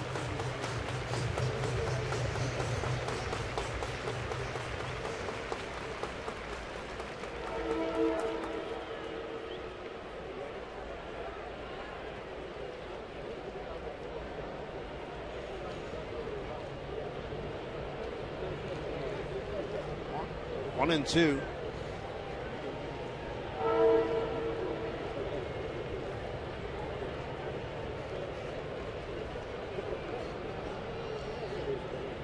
Boy, he had the luxury of 7 pitches in the second inning.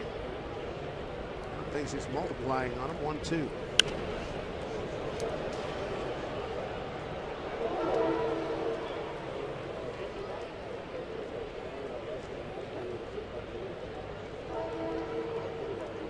Showing it earlier in the game with the run support he's been getting. He's just trying to find a way to hang on right now if he can.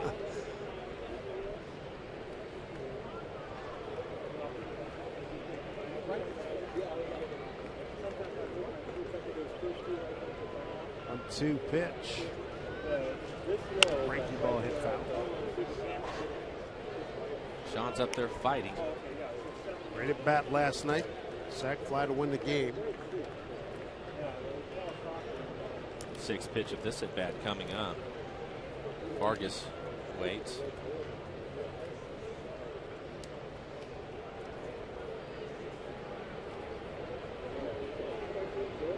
Let's go, Biggie!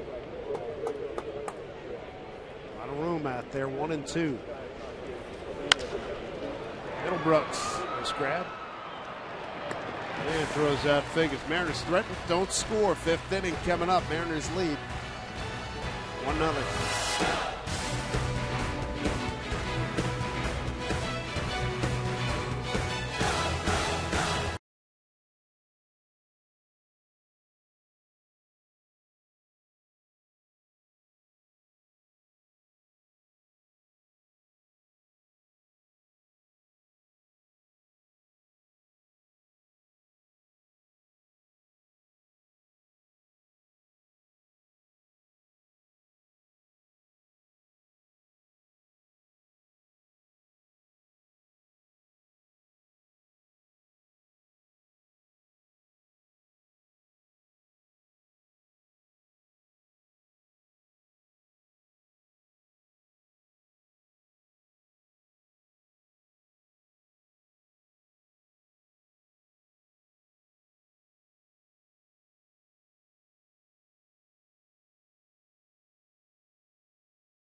Top of the 5th with Kelly Shopik, Nick Punto, and Brent Lillibridge, 8, 9, and 1. Shopik, first time up, walked on a 3-2 pitch. And he was one of the 3 Sox on base when Vargas got out of trouble. And out of a bases loaded jam, Nick Punto lining out the 3rd. Both pitchers having to work hard here in the first half of the game. And Vargas now at 68 pitches. Ebron throwing a lot more pitches than that to get through his 4 innings. It was a great opportunity for the Mariners there in the 4th. They've just not been able to take advantage of it. First and second, couple of walks. Nobody out. Those little things that'll end up catching up to you.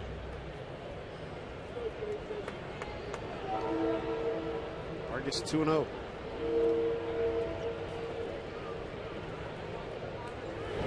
Look out. Wow. That's a good catch. Oh, he caught it cleanly. On the fly.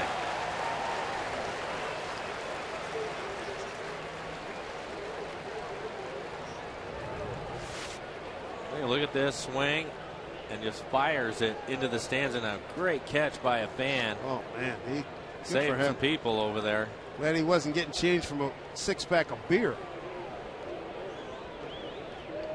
Nice job.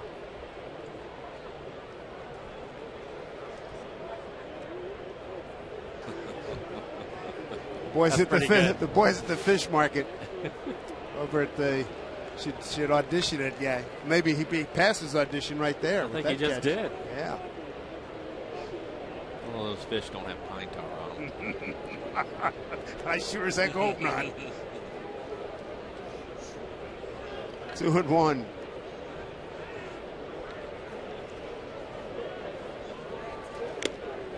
Foul into the glove of Montero. Strike 2.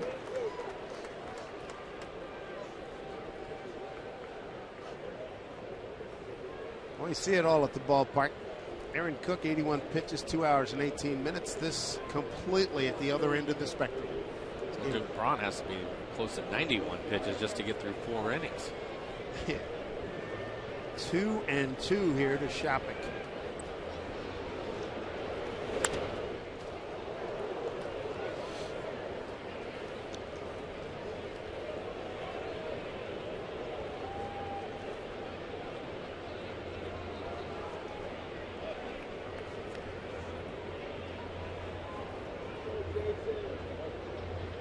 By the way, I saw this morning too, just because we were commenting on it when we were in Toronto. But you see the month that Batista put together now that June is over. Line drive. Oh, yes, indeed.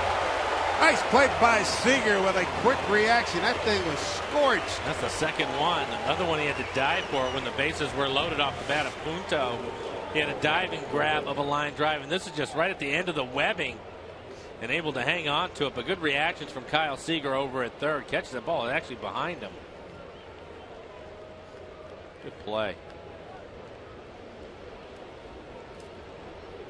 You've made your share. You've made your share of plays like that. You don't even. That's just total reaction. That's all it is. Self-defense. That's it. That's all it is. Throw your glove up there and hopefully you find something. But Batista finished with 14 home runs and 30 RBIs for the month. I know it. You know it. We said when we were up there in Toronto. I can't remember the last time I saw a guy. What did we play? 3-4 games up there? It was 3. And every at bat, it seemed like he had that one pitch he just missed. Yeah, he was taking some swings, and we would flinch, and he'd sky it. 27, 28, 29 of April. Bunt. Oh, that's a good one. Punto dives head first. He slowed himself up, and he gets a base hit out of it anyway. That was a good play by Kyle Seager. Now playing a little bit deep. Punto, the veteran, noticing that, ended up dropping him a good bunt down. Take another look at it. Sees Kyle back. Makes him 1, 2, 3 steps before he reaches the grass. He's done a good job on those bunt plays this year. He typically makes an accurate throw, giving Justin Smoke a chance to stretch out there and make a play. Punto clearly in there. I'm wondering why Nick, a veteran of professional baseball since '98, would play Superman on that one. Yeah. I mean, he slowed himself down considerably. And you can see his hand go over the base for the kids at home. Bad idea to dive into first base. Slow yourself down, and you can also hurt yourself doing that. Understand the hunger. I get that. Yeah, you can smell that base hit. And you're just anything you can do to get down there, trust me. Yeah, that's it. Curtis makes a great point. Usain Bolt, you ever see him dive across the finish line? I don't No, think so. Run through it. I was in Seoul when Ben Johnson ran through the finish line, and believe me, he was propelled pretty hard, and he wasn't diving either. Remember, that was the you talk to juicing everybody. scandal. They say it's faster to run through the bag than to dive. Please, no question.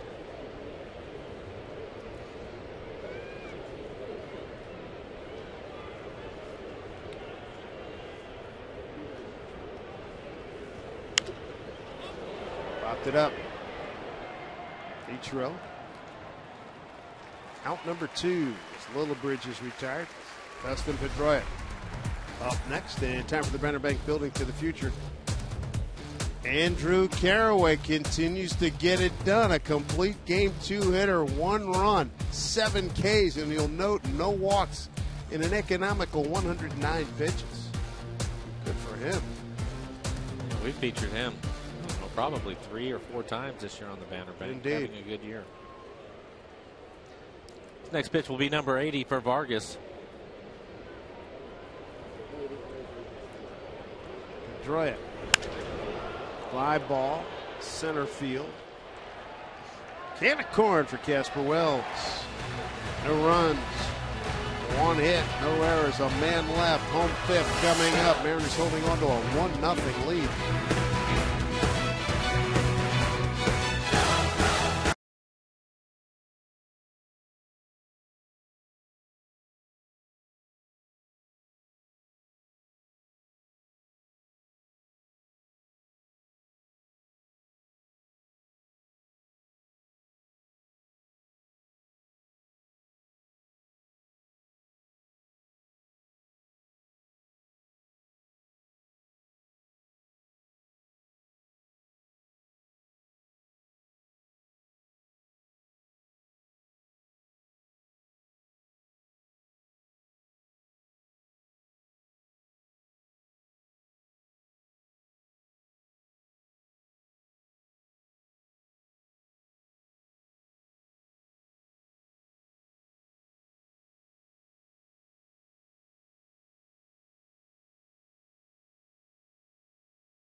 Sox, Tom Glasgow with you from the Ford Sports Desk. Baltimore will be here tomorrow. The Orioles at home today taking on the Indians as we check in on that matchup in the AL East, at least the home of the Baltimore Orioles, who get a good ball game today from Shelley Duncan. Gets a hold of one, belts it to deep center. Duncan also had an RBI double in the 4th. Final at Camden, Indians 6-2. By the way, Jim Thome went hitless in his debut with the Orioles. Back to Dave and Mike.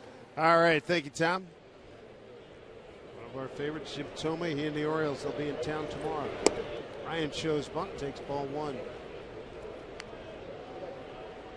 I think if Brendan was going to bunt, he was going to have to push it. Middlebrooks again, the third baseman, playing in on the grass. Draw it deep. He's got his heels on the grass at second base. Strike 1-1. You never give Vargas that pitch.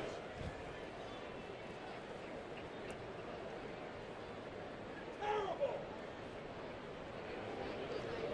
1-1.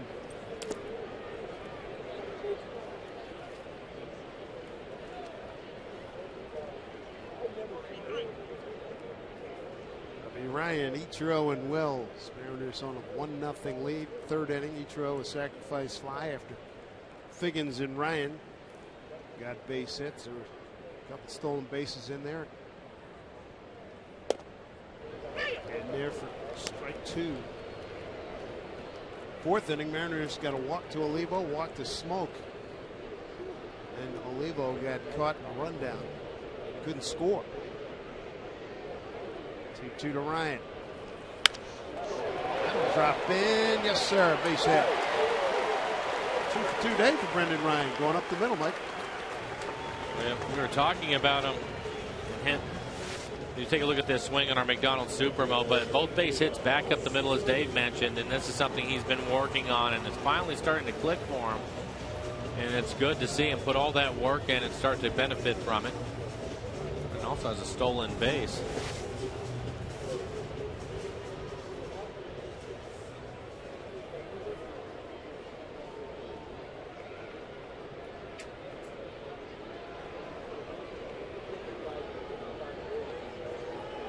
Ichiro, fly to right, and a sacrifice fly to left. Drives one, right field, but Cody Ross on the track. Makes a catch, tagging Ryan. Throw to second. In there safely. Play. Great aggressive base running by Brendan Ryan. Brendan Ryan again, he is reading the outfielder. Cody Ross, as soon as Brendan saw that he was going to make the catch, he went back to tag up, and when Ross was backing up as he was catching it, he thought it was worth the gamble, even though Ross has a strong throwing arm. It's a good play. He was watching Ross the entire way. When he was backing up to catch it is when he decided to go. Give Casper Wells a chance to drive in a run now. Matt Albert's starting to heat up. Here's Casper Wells. He struck out twice. 4 strikeouts in a day for Dubron. He struck out Ackley twice, too. Ball 1.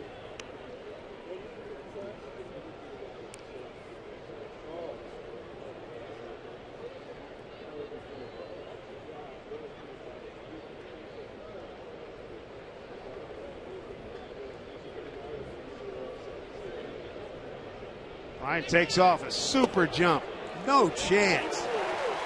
Dubron barely looked at him. Nice job by Brendan Ryan. His second stolen base today, his 7th of the season.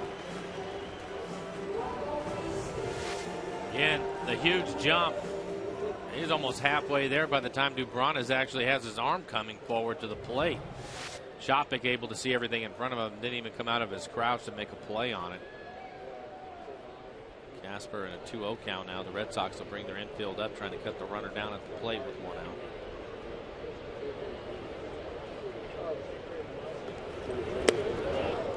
One.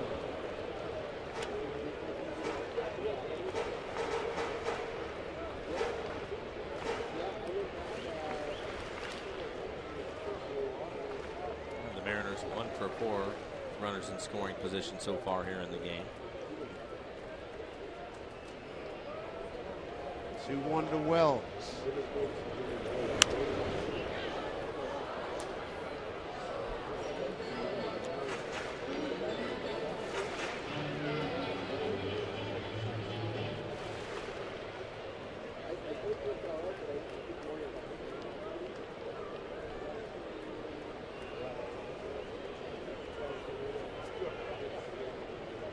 A 2-2 count to Wells. Drawn in infield. Ryan at third. A full count now. Kyle Seager awaits.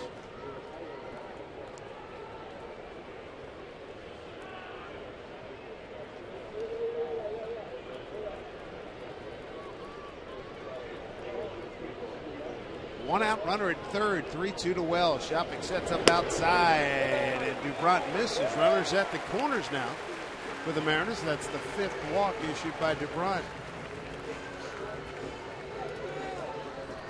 And that'll bring up Kyle Seager. Kyle has walked twice today, once in the first inning and then another time in the third. Now leading the club in RBIs with 46.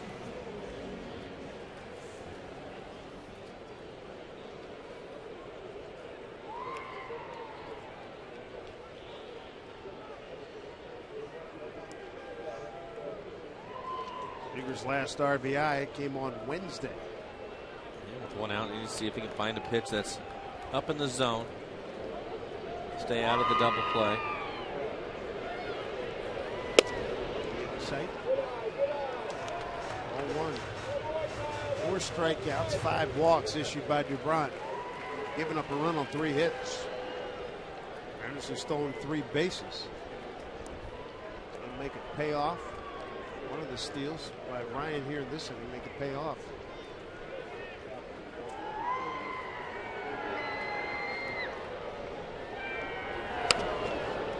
Well, that was pitch up right at the top of the strike zone, middle of the plate. LeBron now 101 pitches working here in the 5th. That's a lot. Yes. That might be the most we've seen it by anybody in this short a period of time.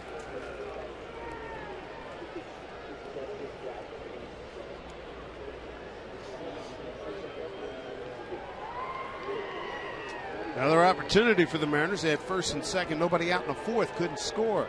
Runners at the corners, 1 out here in the 5th. Check swing goes foul.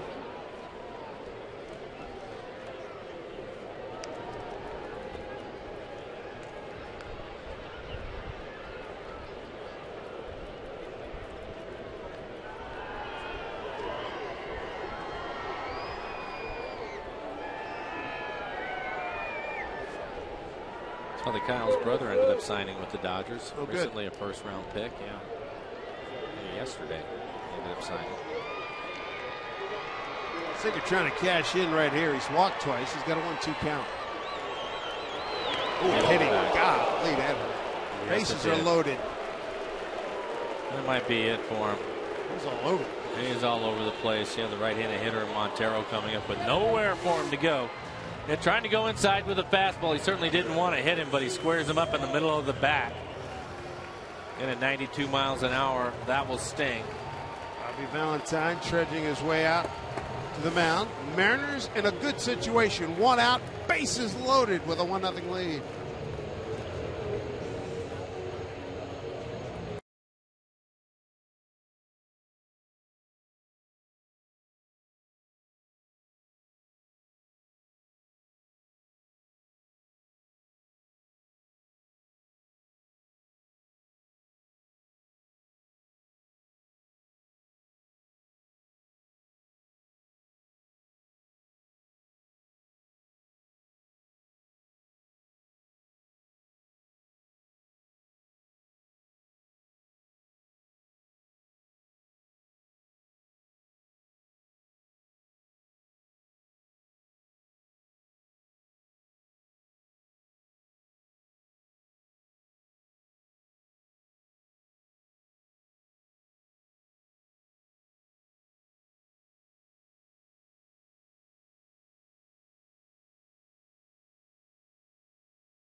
You by Northern Quest Casino, Spokane's newest destination resort, and by your Lexus dealer, who invites you to test drive a Lexus today. Welcome back to Safeco Field. The M's got something going. Let's see if they can cash in as we reconnect with Dave and Mike. The sound we're looking for, Tom, is cha-ching, pal. Cha-ching. Get a couple of runs. They need somebody to come up with a big base hit, and it'll be Montero's turn. Montero waiting on deck, and you have Olivo after him, but nowhere to put him. Bases are loaded. Matt Albers has pitched well for the Red Sox this year. Hard throwing right-hander. Good ERA. Some of the sights and sounds, Safe Go Field. Yeah, come watch the ball game, watch the trains. My uncle came up here in '07, and where we have the apartment, it's near the train tracks. He just stood out and watched the trains go by. It looked like he was 12 again. It was great, man. He loves trains. He was watching just like those kids. And the numbers for Matt Albers, a 2.67 ERA, only 25 hits over the 30 and a third innings for him. 19 strikeouts to 8 walks. Opponents average 221. Chance to do some damage. Slow roller. Touch and throw. That's a double play opportunity. My goodness gracious. So another opportunity is flushed. 1-0 Mariners.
Today's Tracer Technology is brought to you by the Emerald Queen Casino, the entertainment capital of the Northwest.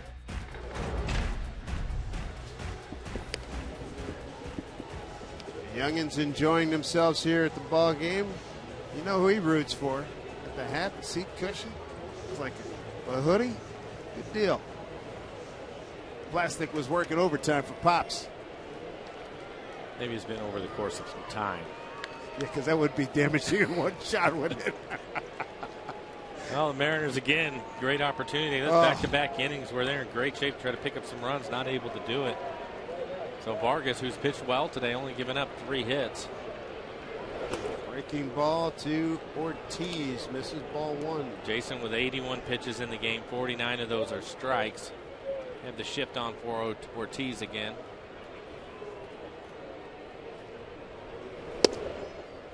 There's strike 1. Vargas today, 4 strikeouts, walked a couple. Ortiz struck out and walked.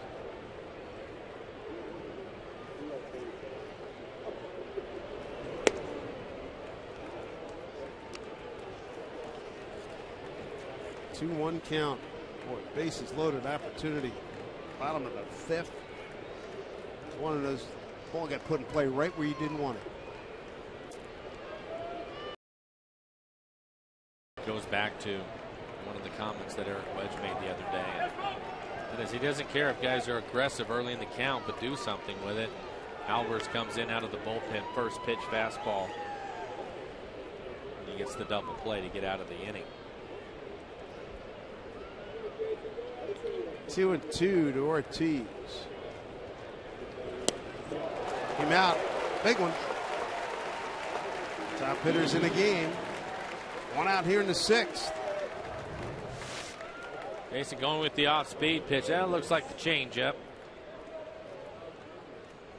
Take a look at our McDonald's Super Mo and the spin, the rotation of the ball out in front of that.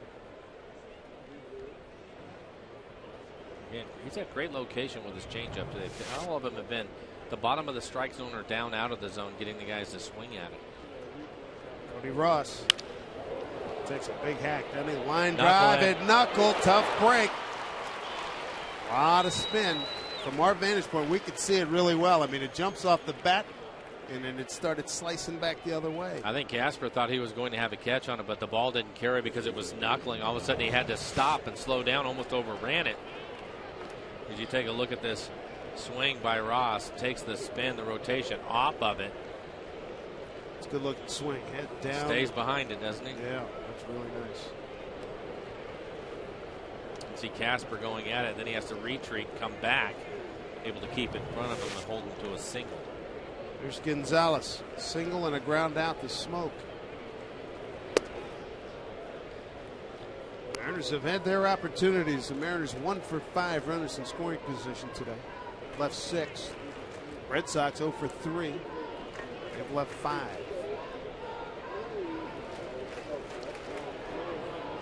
One to Gonzalez. Clapped it up. Playable. Smoke with the play. Big out. Another one. 2 outs. Cody Ross at first base. It'll bring up third baseman Will Middlebrooks, who struck out, fouled out the Ichiro.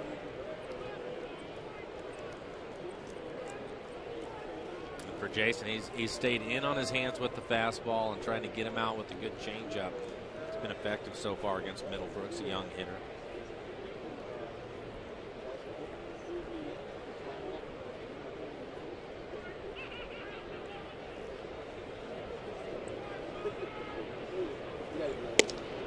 Strike one to Middlebrooks. Mariners lead 1-0 on an Ichiro third inning sacrifice fly.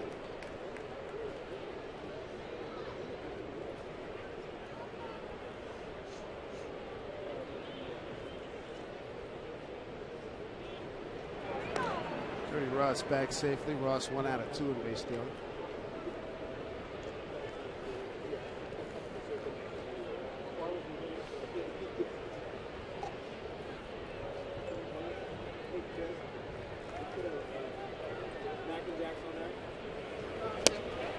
Pitch 0-2. Still using the changeup. Middlebrooks trying to get on the fastball, and Jason showing the fastball inside typically and probably for a ball for the most part. Eric Wedge and Carl Willis very impressed. Vargas' last time out, how well he sold the changeup. Got a 0-2 count here. 1-2.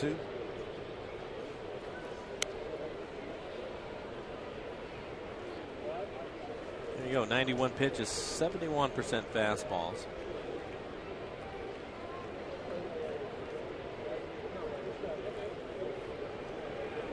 1-2 here to Middlebrooks. Runner goes. Swung on and missed. Struck him out. Middlebrooks angry with himself. Vargas beat him with an off-speed pitch and a beauty. His 6th strikeout. Through 6, Mariners lead 1-0.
How about Jason Vargas?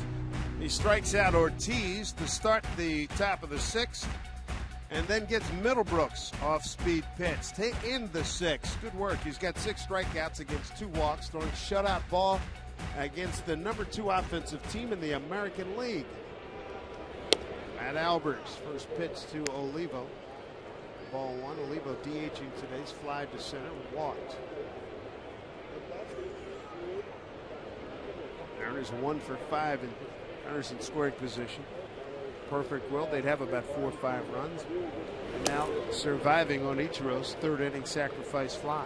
Yeah, speaking again because of the pitching. I mentioned Vargas hitting his timing, and he's done an excellent job of throwing off the timing of the Red Sox with a really good changeup today. You saw the 2 strikeouts, both on changeups.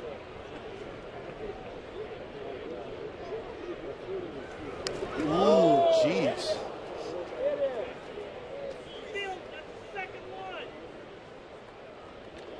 That pitch way inside. Olivo in a 2-0 count, wanting to turn around a fastball, starts to go after this as it runs inside. Well, it hit off his hand. Yes, it did. Right there. Yeah, that one's going to hurt. Oof.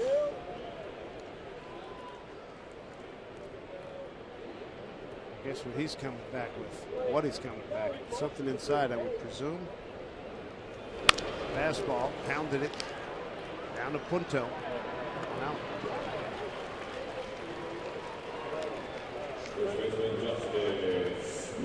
Bring him Smoke. He's grabbed it to short walk today. In the arsenal for Matt Albers. A lot of sinkers. 58%. Likes his slider. Don't see many curveballs from him. Basically be a good 2-seamer within the slider.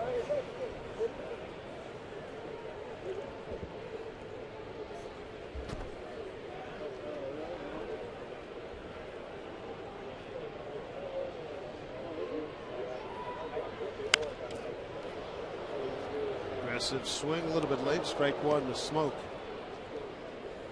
Batting average down to 201.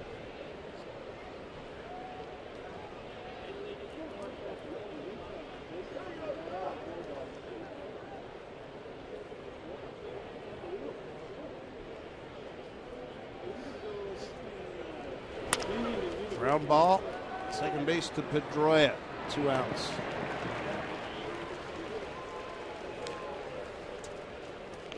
Quick 2 outs here in the 6th. Sound Transit's new easy to use trip planner. It's easy to get to the game or where you need to go. Visit soundtransit.org to play your next trip.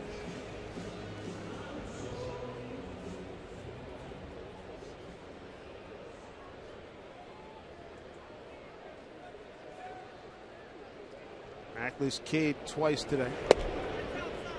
First time swinging, second time looking.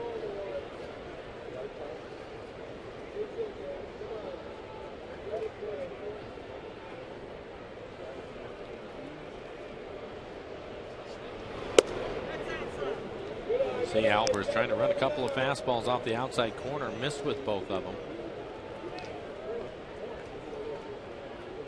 Dustin will have to stay up the middle the other way. It doesn't look like he's going to try to pitch him inside. 2-0 count. 3-0.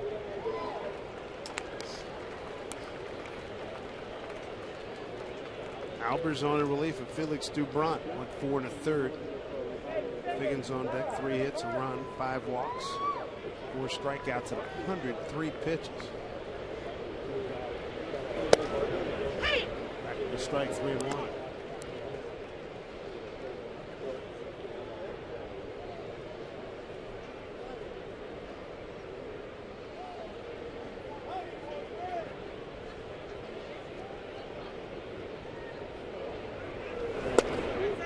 It's outside, ball 4. Other base runner for the Mariners. All-star teams announced today. Starters, National League. Boy, that's a good crew. Posey, Votto, Ugla, Sandoval for Cal. Melky Cabrera, Matt Kemp, Carlos Beltran, Giants well represented over in the American League. Texas well represented, as well as the Yankees. Napoli fielder Cano, Beltre, Jeter, Hamilton, Granderson, Bautista, Norte. Boy, that's some sock. Hamilton got the most votes in the American League. Buster Posey, the leading vote getter in the National League. I don't think there are any surprises there. No. Some serious power on the American League side. Bring up Sean Figgins. Figgins is 1 for 2. Scored the only run in the ball game. Scored that run back in the 3rd inning after his base hit. Stole second.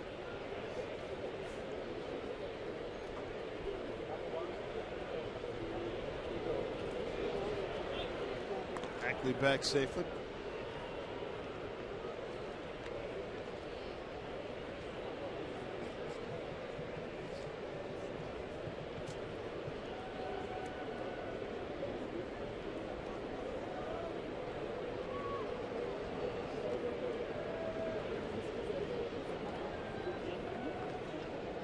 Pitch to Figgins. Strike, 1-1. Figgins looked like he was taking that pitch all the way. I think probably giving Ackley an opportunity to try to steal a base if he wants to with 2 outs. Got a 1-1 count.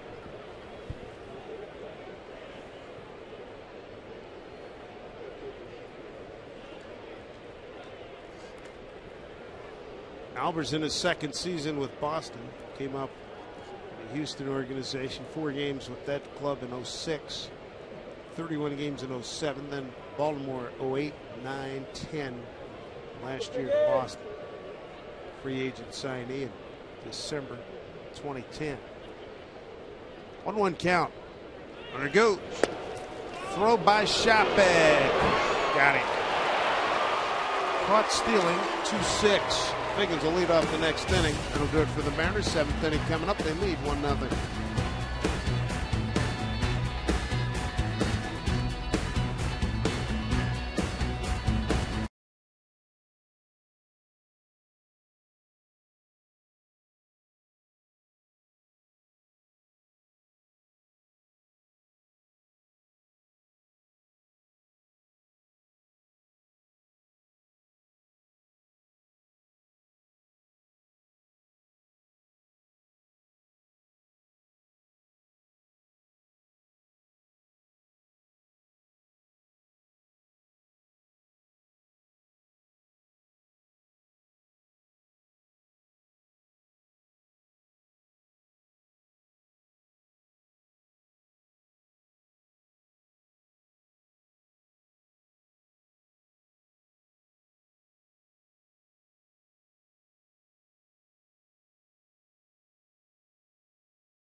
Fly, the only run of the ball game. My man is at it again. Munenori Kawasaki. That's one way to stay loose, I guess. Tell you what, if he gets a marketing guy, he can put out a tape. He'll be selling those bad boys all over the place. And in the meantime, Vargas, he is throwing a gem right now. 92 pitches for Jason, working here in the 7th. He's given up 4 hits to the Red Sox. 6 strikeouts. He's walked 2. He's got Daniel Nava leading off here in the 7th, bottom 3rd of the order. Nava, Shopek, and Punto.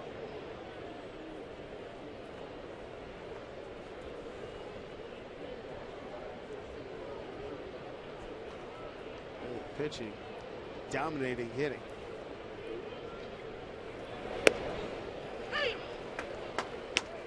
Vargas bidding for his first win in a while, almost a month. Beat the Angels. It was down in Anaheim on June 4th.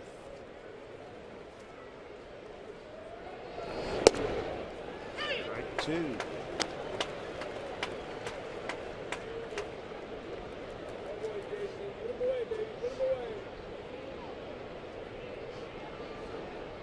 Scott Atchison, a couple of nights ago, gave up the game winner. That was on Thursday night, the John Jaso heroics. Off the end of the bat, Ackley throws out Nava. One out here in the seventh. That's the booth question. Let's see, what do we have? Jammers 555. What's the hardest pitch to bunt? Yeah, Randy Johnson fastball right at you. Ta-da! I always found that if the pitcher's trying to throw strikes, I think if they don't think it's a bunt situation, because typically if they do, they're going to throw a fastball. But trying to bunt a changeup or a split, something that's really slow, seems like it's just, I had a tough time with it. I'd rather bunt a fastball. But pitchers that know it's coming, sometimes they'll throw it at you, trying to get you to bunt it, pop the ball up, or get out of the way. As you're flailing, sometimes the bat will get left in the zone, yeah, and they may get lucky, and you get a piece of it and pop it up. Yeah, so. Kelly Shopik walked and hit a hard liner to third, hits another one to Seager. 2 outs. Not quite as hard as that first one. No, he was out in front of that changeup a little bit. Now staying busy down at third today. One of the Mariner topics being trending on Twitter right now, Seager with his glove at third, and Kawasaki's moves. I thought Kawasaki's moves would be first. They're pretty good. Yeah, they are. Yeah. Good stuff. A couple things. There's Punto showing a bunt.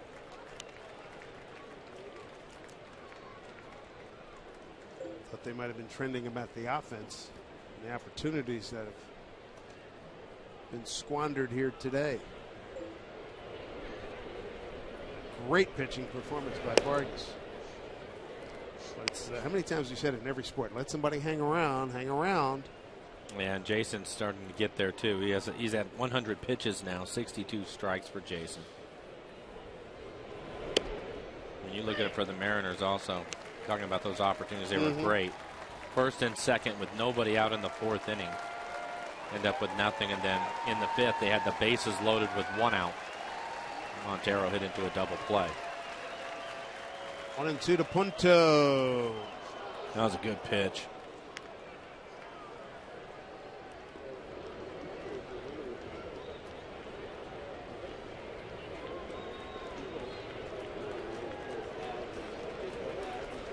Two and two to Punto.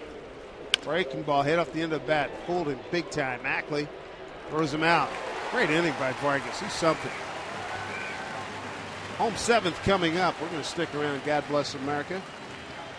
Michael Skill will sing that here at the ballpark. Great crowd. 34,065 on hand here as we wrap up the first of 2 visits by the Boston Red Sox. God bless America. Please welcome back Michael Sicoli.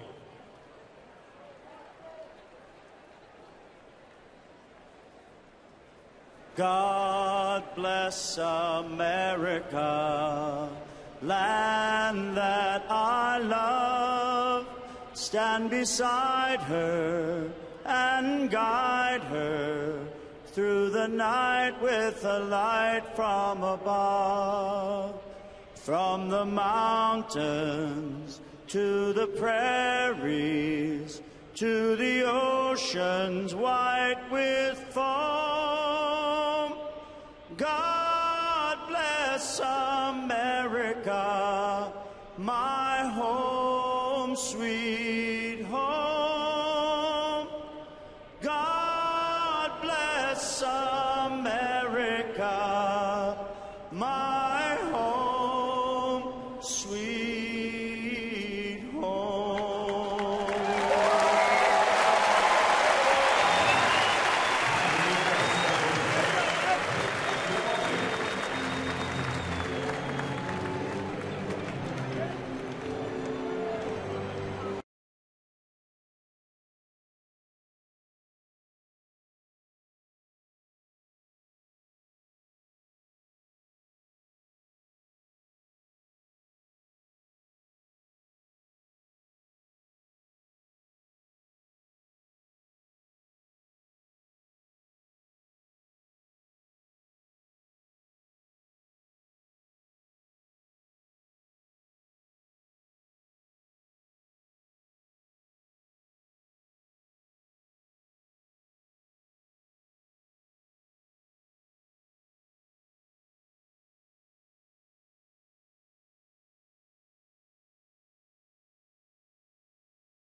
7th. Tom Glasgow with you from the Ford Sports Desk, checking some other action around the Bigs. How about the Twins taking on the Royals this afternoon?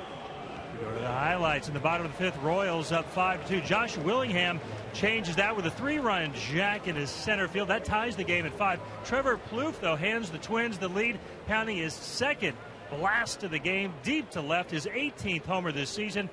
The final in Minnesota, Twins get it done 10-8. Trevor Plouffe has been on fire this last 4 weeks. Every time you see a Twins highlight, he's involved. Good for him. Scott Atchison takes over. Third pitcher today for Bobby Valentine's Boston Red Sox. Sean Figgins, his first hitter. Figgins was hitting last inning when Ackley tried to steal, and Ackley was thrown out to end the inning. So Figgins will lead off here. Quick 0-2 hole. And Atchison, although he did give up the run the other night, he has pitched well for the Red Sox this year. Sinker, slider.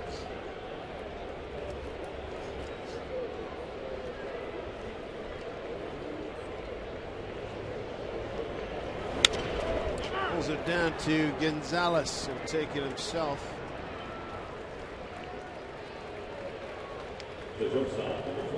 Take a look at the numbers for Scott Atchison. ERA 1.5. 30 strikeouts in the 41 innings he has pitched, but only 32 hits. Opponent's average 216. Again, he will throw a heavy sinker and a slider. Brendan Ryan having a good day. He's 2 for 2, has a couple of stolen bases. 0 for 1 career against Atchison. Shows bunt again, takes a strike.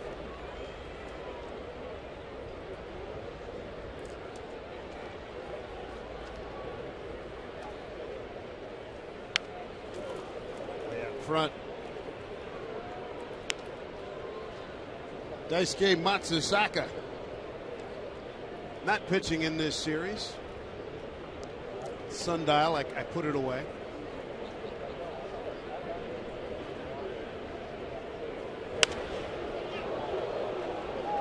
Matsuzaka, one of the slowest workers I've seen in all the years I've been working and following baseball.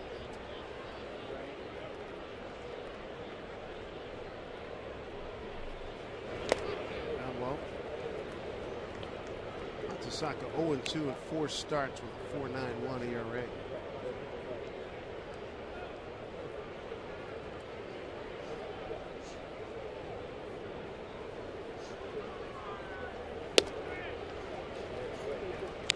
Two and two. Mitro awaits. He drove in the only run. 3rd inning with a sacrifice fly. It's held on by Shopik. Ryan's gone. 2 outs. Well, the Angels playing in Toronto against the Blue Jays are ahead 10-3 in the bottom of the 9th. They wore it yesterday. Yeah, returned the favor. Trumbo with his 20th home run of the season. Trout with 9. Trout made the All-Star team, right? And he was. Did he? If he didn't, no, I didn't see his name on the list, but he'll be added. Come on, I think he's leading the league in hitting. 342 last time I looked. Both of them, he and Trumbull. Trout and Trumbull didn't make it. Going to hear about those two gentlemen here in the American League West for quite a while. No, Trout started today, 336, tied with Kerner.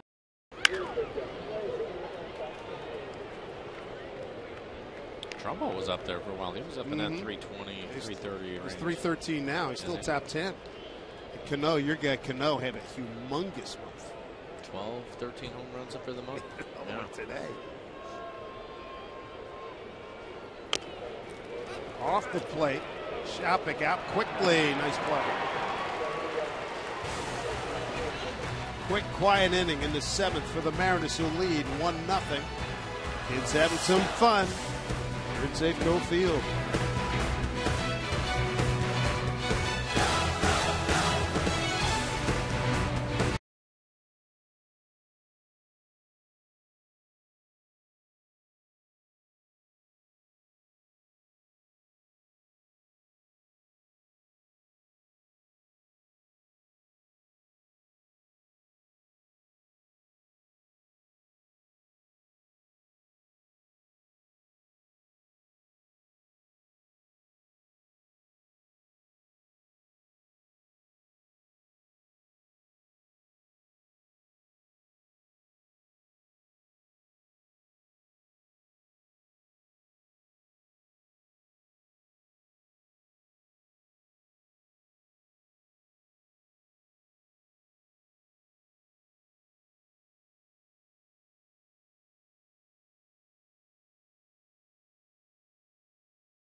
Coors Light Freeze Cam, Safeco Field. Jason Vargas. First pitch to Lillibridge as we get back to the top of the order here for Boston in the 8th. Lillibridge, Pedroia, and Ortiz nursing a 1-0 lead. For Jason, he's at 104 pitches. His season high is 111.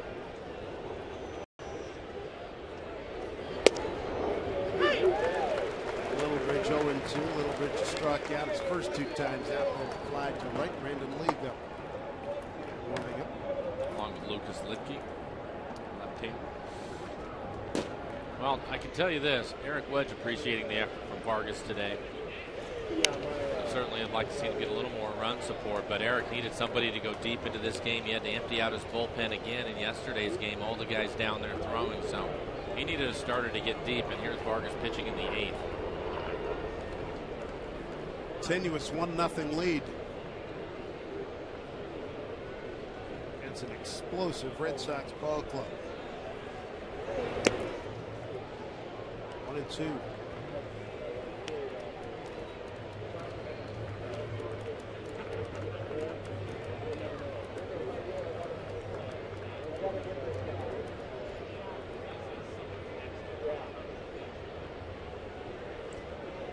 Two.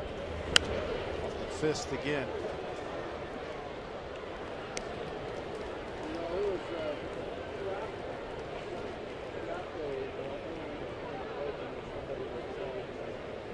He looks like he's still able to keep the ball down. Typically pitchers, when they start to get tired, it's in their legs and the ball will start to elevate in the middle of the zone, but he looks like he's able to still make his pitches down in the zone. Stop the plate that time. 2 balls. 2 strikes to Brett Lillibridge.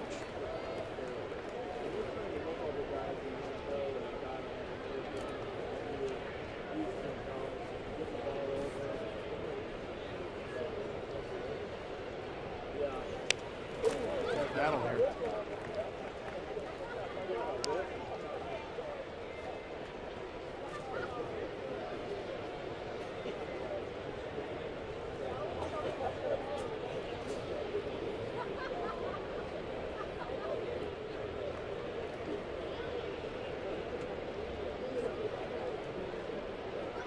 Two balls, 2 strikes to Lillibridge, leading off the Boston 8th.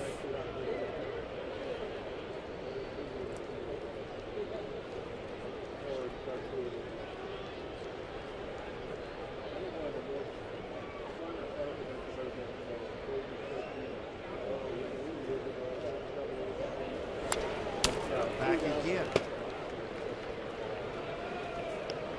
Eric didn't want to see this. 9th pitch of the at-bat coming up, and again Vargas now right at a season high, 111 pitches.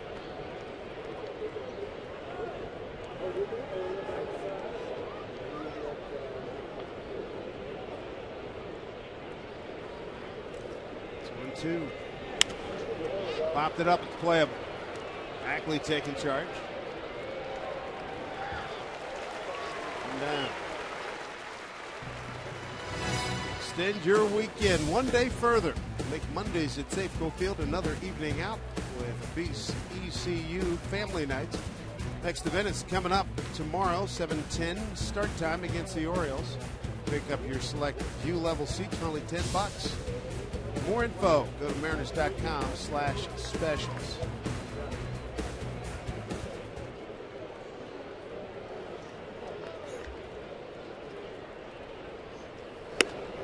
Outside to Pedroia. Dustin today over 3, line to Ichiro, grounded out to short, fly to center. There you go. Tough part of the order to get through, and the Mariners in this series have done an excellent job of holding these guys down. Oh boy. Deep drive, left field, gone back, gone. Just enough. Oh boy. Could feel it coming. Yeah. I said tenuous. It looked like a fastball up and out over the plate. Home run number 6, RBI number 32. A little Petey. Ties the game at 1-1. No sooner had that graphic gone up than he goes yard. Yeah, barrels it up right in the middle of the plate. 6th home run of the year for Pedroia. 388 feet on a 1-0 pitch. Ortiz right into the glove of Ackley for out number 2.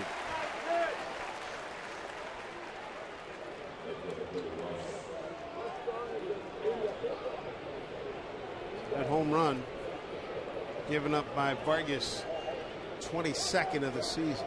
2 outs, a run in.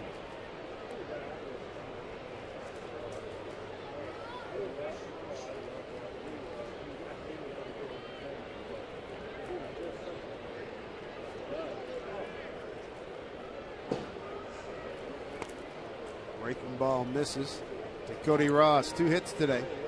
He's got 2 of the 5 Boston hits. Pedroia with the big bomb there to tie it at 1-1.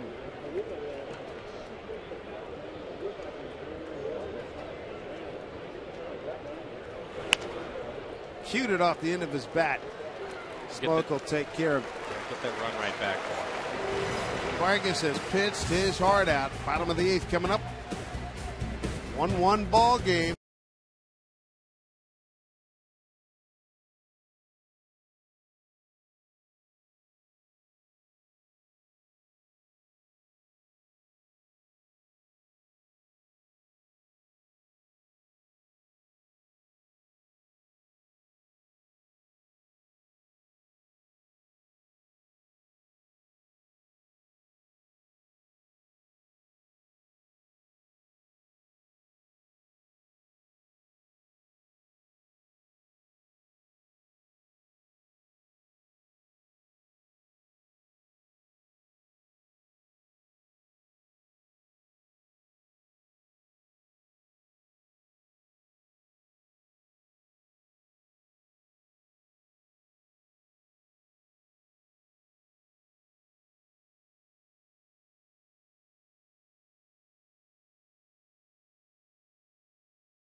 Seattle Mariners baseball on Root Sports is brought to you by Snoqualmie Casino, Seattle's premier entertainment, gaming, and dining destination. By Sterling Bank. Life is about the good stuff. Your bank should be too. Visit our new website at bankwithsterling.com. And by AT&T, the nation's largest 4G network. AT&T, rethink possible. Back to the booth. And Dave and Mike. All right, thank you, Tom. Mariner pitching has held Boston hitting in this series to a .217 batting average. Ball club coming in at a .270 batting average, second in the American League, as Casper Wells has a 2-0 count here in the 8th. Pitching's been outstanding, Mike. It has been, and we were talking about that at the break. Ground ball goes out to short. Punto throws out Wells one down. It's definitely been the pitching holding up their end of the deal. The Mariners offensively have struggled, but the pitching has been so good they still have a chance to win this series. Z Vargas not happy with himself, but it's tough to go out there and try to pitch and not allowing yourself to make any mistakes at all.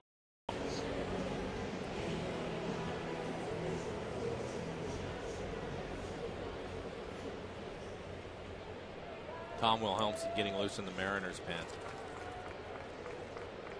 Mariners coming into this inning. We're hitting 161 in this series.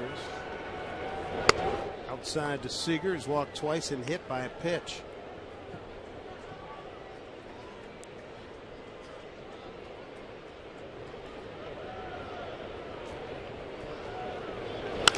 Ground ball, easy handle by Gonzalez to Atchison, out number 2. A lot of quick outs today.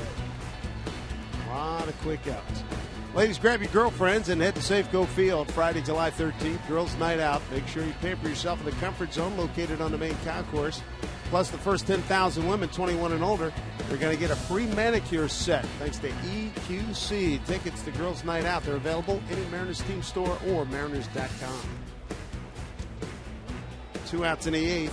Brings up Montero.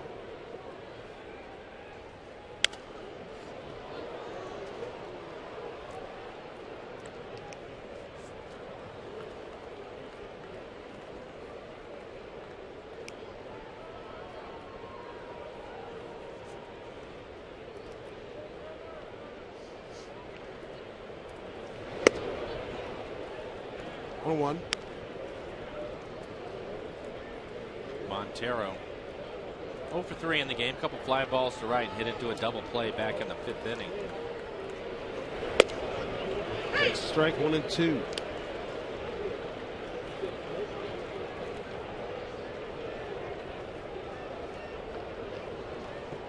Tom Wilhelmsen ready.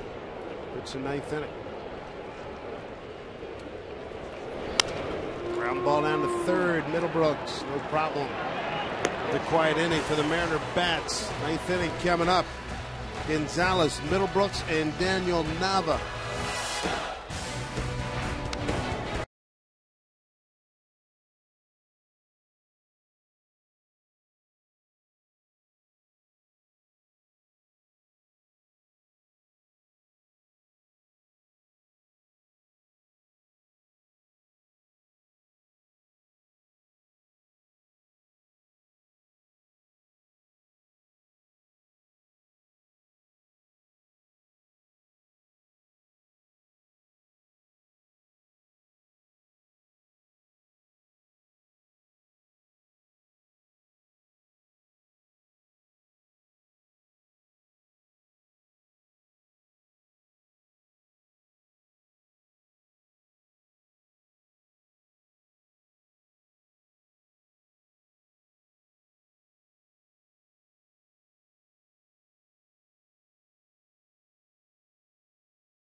Inning. Man, it has been tight since game 1 of this series on Thursday. Tom Glasgow with you from the Ford Sports Desk. Let's check in on the Angels, hoping to avoid a 3rd straight loss in Toronto against the Blue Jays. Top of the 5th, Halos up 1-0. Alberto Callejo adds a couple of more runs to the board, hammering one over the left field wall. Callejo's 6th home run of the season, and the Angels get the victory 10-6. Let's rejoin Dave and Mike. Thank you, Tom. The bartender takes over. Tom Wilhelmsen here in the 9th. Trying to post another 0. Give the Mariners a chance to win it in the bottom of the 9th. First things first, he's got some tough hitters here. Adrian Gonzalez, Will Middlebrooks, and Daniel Nava, 5, 6, and 7. And you take a look at the numbers for Tom. ERA to 2.63. His fastball will be 96 to 98 miles an hour. Again, the great 12-6 curveball coming from Tom.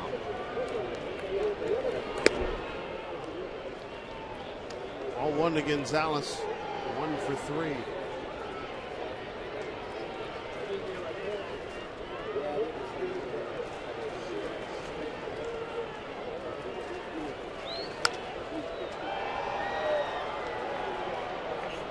Get out of play.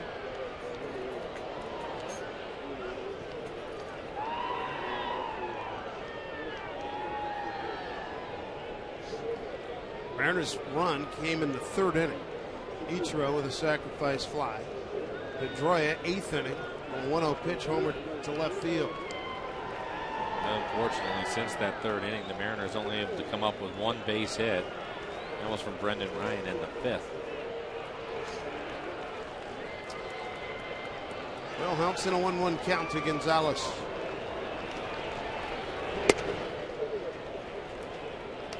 Jason Vargas was outstanding today.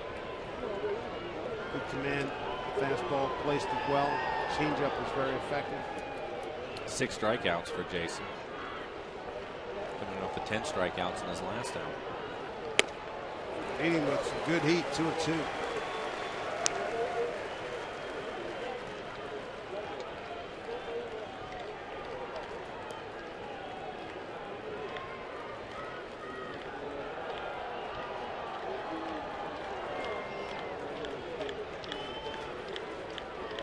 Two count to Gonzalez. And Hardwood right to smoke. He'll take it himself. Second time Gonzo has rounded out the smoke. 1 out. We're in the ninth. This copyrighted telecast is presented by authority of the Seattle Mariners and may not be reproduced or retransmitted in any form. And the accounts and descriptions of this game may not be disseminated without the express written consent of the Seattle Mariners. Will Middlebrooks, third baseman. Vargas got him on a changeup in the 6th in that inning. Will struck out twice, fly to right. He struggled with the changeup from Vargas all day long. A little bit different at bat for him. Now you have the power of Tom Wilhelmsen and the great curveball.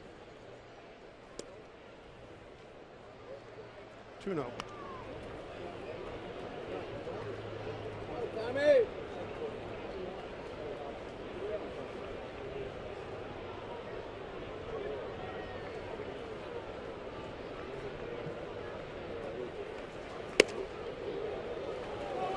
Kid's got some pop.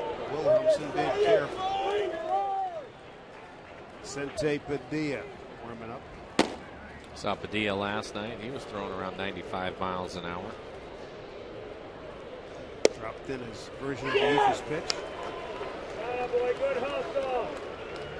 3-1.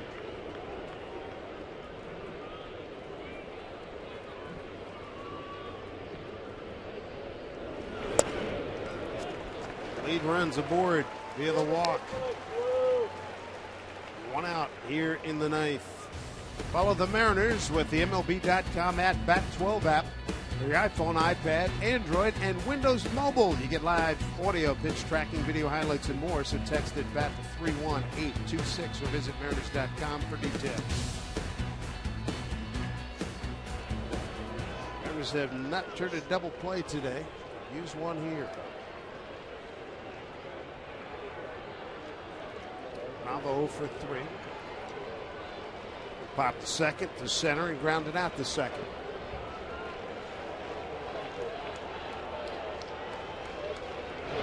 Nava came into the game hitting .302.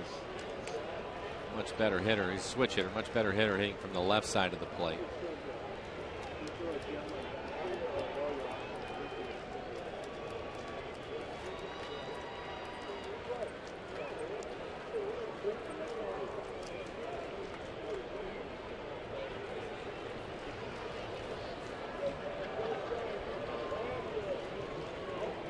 One run, 5 hits, and an error for Boston. A run on 3 hits, no errors for the Mariners.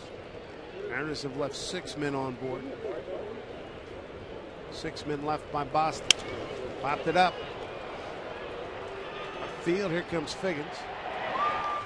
2 outs.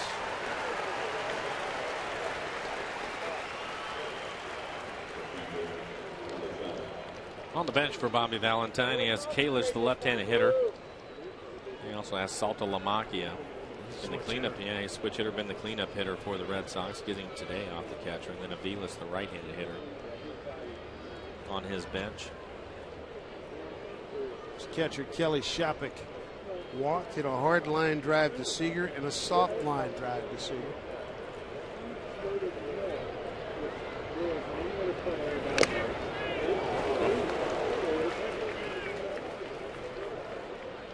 Montero trying to walk it off. That's easier said than done. I think that one caught him on the chin. Take a look at our McDonald's Supermo as this foul tip.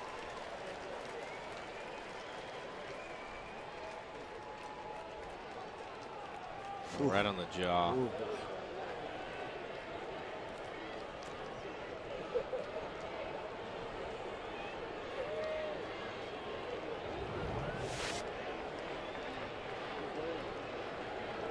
Mariners outfielders playing straight up and deep. Kyle Seager playing towards the line at third. 0-1 pitch to Kelly Shapik. Middlebrooks at first. He's back safely.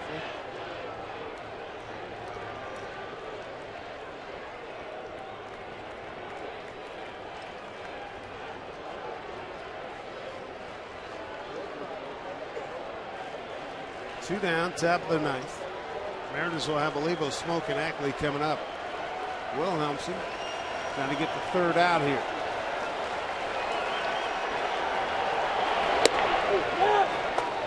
One.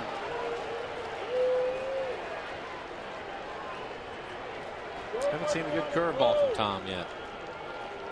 Staying with the heater.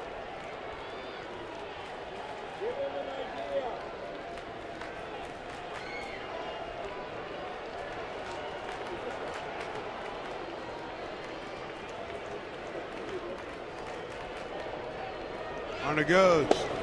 Montero, no throw, stolen base, Middlebrooks. And that was on the curveball, so Middlebrooks picking a good pitch to run on. He gets himself down into scoring position. Third stolen base for Middlebrooks. It's a good jump from him, but again, it's on the curveball, so no chance for Montero.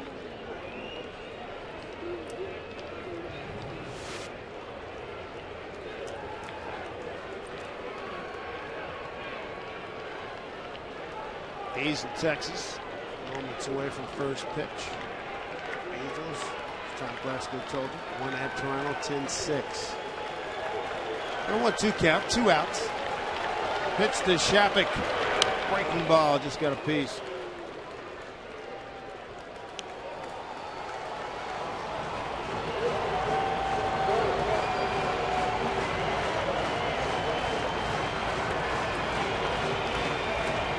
Crowd 34,065. A lot of Red Sox fans, a lot of Mariner fans counting on it. Third out here, give the Mariners a chance to win it in the home ninth. Take this series 3-1.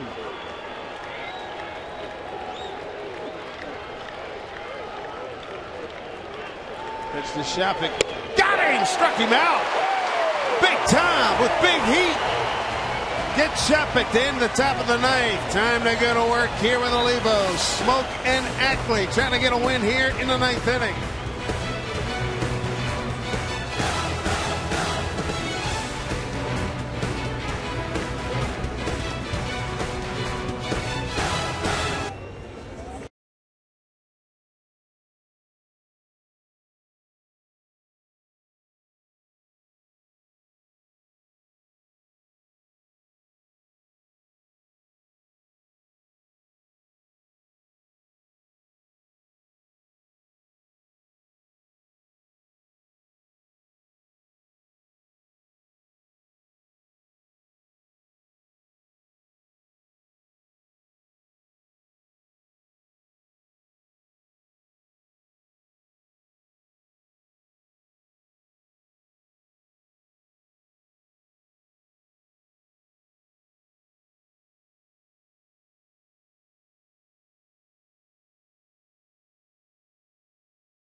Figgins and Ryan 3 for 6 with a run scored. The rest of the team's 0 for 17 with 6 walks, 1 ribby. That would be Ichiro as they take on Vicente Padilla for the second game in a row. Padilla, 2/3 scoreless innings last night. You take a look at his numbers overall last night. He's topping out at 96 miles an hour. Was consistently at 95. He also decided to throw, basically was an aphis pitch. He threw a curveball at 50 miles an hour. That's something. A little wild at times, so hopefully the Mariners can take advantage of that. We'll have Olivo, Smoke, and Ackley here in the bottom of the 9th inning. Olivo today, 0-for-2 with a walk. Mike Aviles in at shortstop for Boston. He was slated to start, was a little under the weather. Now here he is. And Nick Punto, he moves over to third. Middlebrook's out of the game.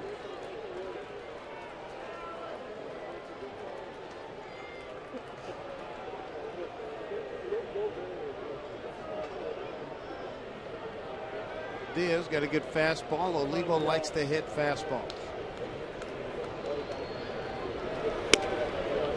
0-1.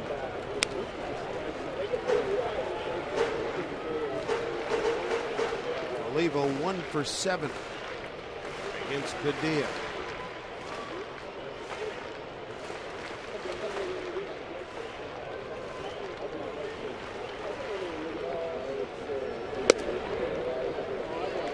Check his swing. Did not go, says Adrian Johnson. 2-0 to Olivo. We've seen 2 fastballs, both of them up in the zone. Get him down just a little bit, turn it loose here. Olivo must be fine. His last at bat, he swung at a pitch and actually hit him on the hand. Tough man. 2-0 count. Well struck left field, line drive right at Nava. 1 out.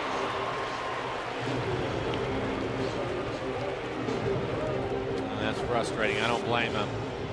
If he elevates this ball at all, he'll hit it out of the ballpark. Olivo with 6 home runs. He lines it all the way to Nava in left field, who was playing just in front of the warning track. I can understand the frustration. That'll bring up Justin Smoke. Justin 0-for-2 with a walk.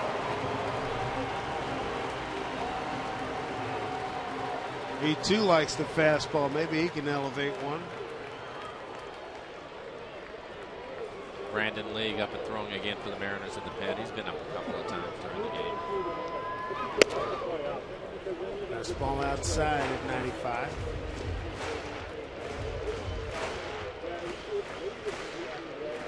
Smoke seeing Padilla for the first time.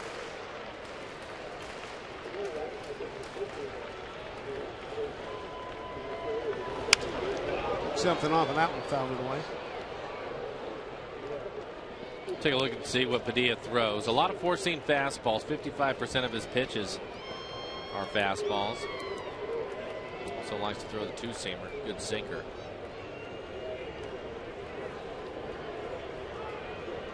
One out, 1-1 count to Smoke. Left field off the end of the bat. Nava has to come over towards the line. Can't make the catch. Good throw. And Smoke will lumber his way into second base. I'm sure a pinch runner is going to be coming out. Mr. Kawasaki. A double for Smoke. And it will be Kawasaki. Good for Smoke to get that base knock. That's his 4th doubler this season. Now 2 for his last 23. It's a fastball running away from him. You take a look at the McDonald Supermo. Hits it down the left field line. Nava, the left fielder, was playing deep and towards the gap. Wasn't able to get to it.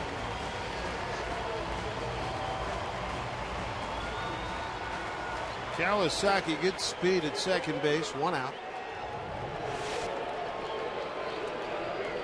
Ackley due. A couple strikeouts and a walk.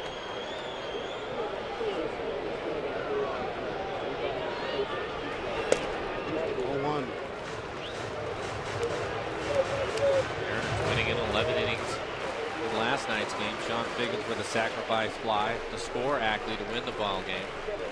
Now you have Ackley hitting with Sean Figgins waiting on deck. Big game heroics on Thursday. J-Cell with the game-winning RBI and a 1-0 Mariner win. 1-0 count here to Ackley. 1-1. Good pitch to hit. Pitch out over the plate. 95-mile-an-hour fastball. Actually had an aggressive swing at it.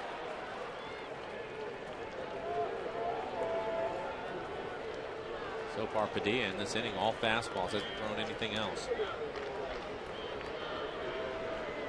1-1 to Ackley. Kawasaki at second. Outside 2-1.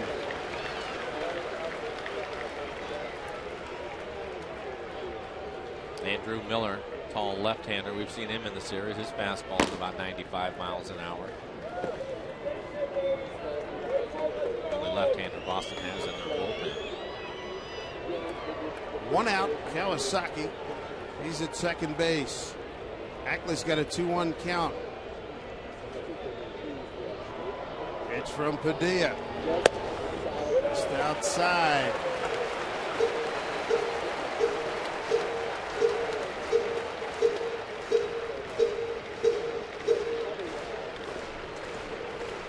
Sean Figgins waits.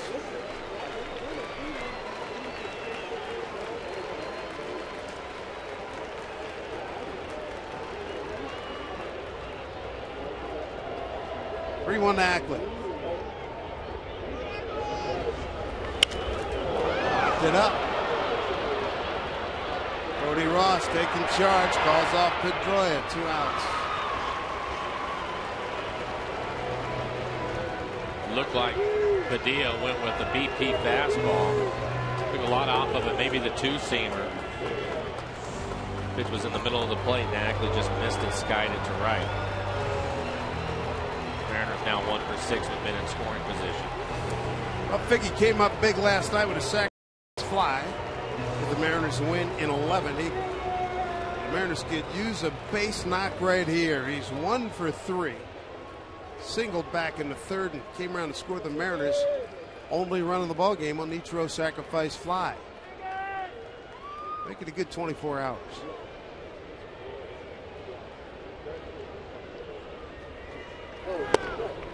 Down low, ball 1.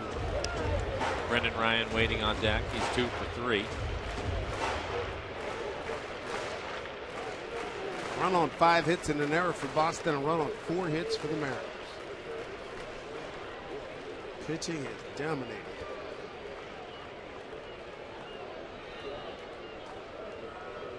Got 1-0 pitch to Figgins. Figgins got a good count at 2-0. Figgins 10 for 31 against Padilla, so he has seen him plenty.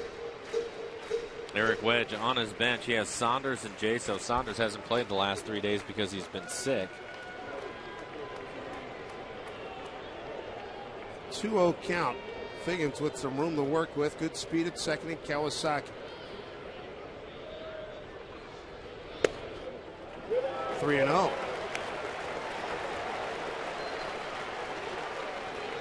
Ryan 1 for 1 against Padilla. I think Eric Wedge is going to let him swing. There's Jaso.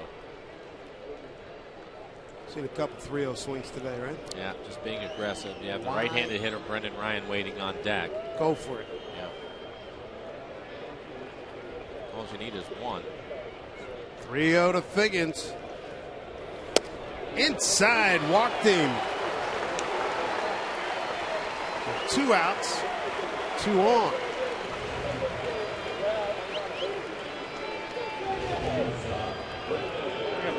Brendan Ryan again 2 for 3 today. Had a single in the third, a single in the 5th.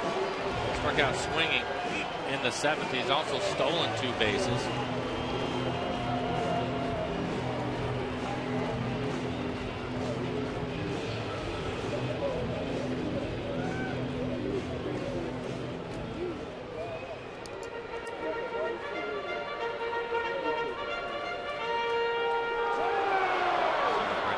Series.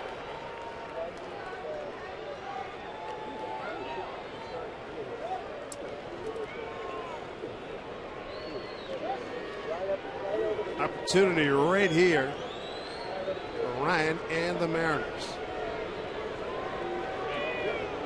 Ryan 1 for 1 against Padilla.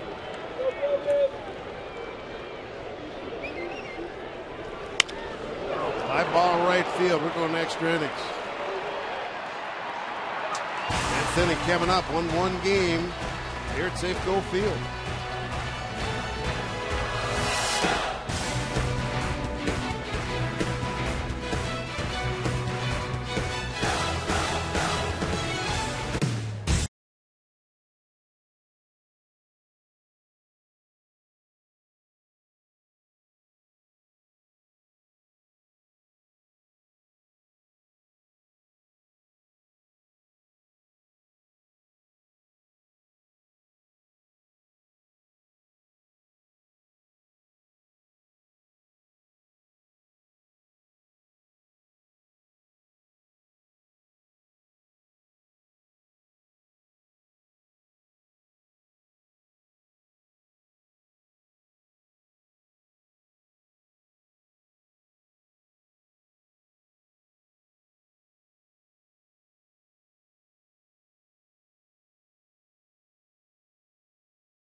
Beef jerky all season long. Jack Link's beef jerky. Feed your wild side. Mariners 5-2 in extra frames. The Red Sox are 0-5. Mariners 1-1 last night in 11. Good 1-1 ball game. Let's revisit. Not a lot there in a pitcher's dominated ball game. Third inning, Ichiro with Figgins at third base. And he scores easily 1-0. That lead held up until the 8th inning. The 8th inning, Mike, a 1-0 pitch to Pedroia. Yeah, Jason didn't make many mistakes. This is a fastball middle away. Pedroia hits it into the Boston Red Sox bullpen to tie the game up, which was really a shame because Vargas was outstanding today. And here we go into extra innings. Mariners winning in the 11th inning last night. And now they're going to the 10th in this afternoon's game. Kawasaki stays into the game. He will play second base. Ackley will move from second over to first.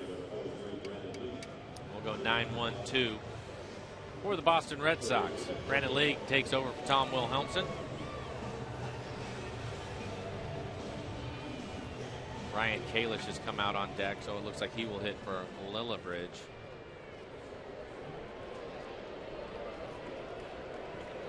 There's Nick Punto. Started the game at shortstop, now at third. He's a switch hitter. This is strike one from Brandon League. Punto, a .215 hitter from the left side, 14 for 65.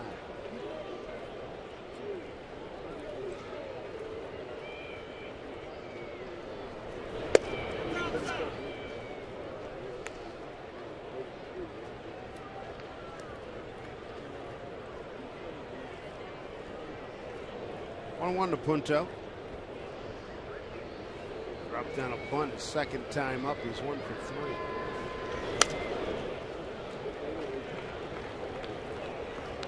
It was amazing how many close games these guys play, isn't it?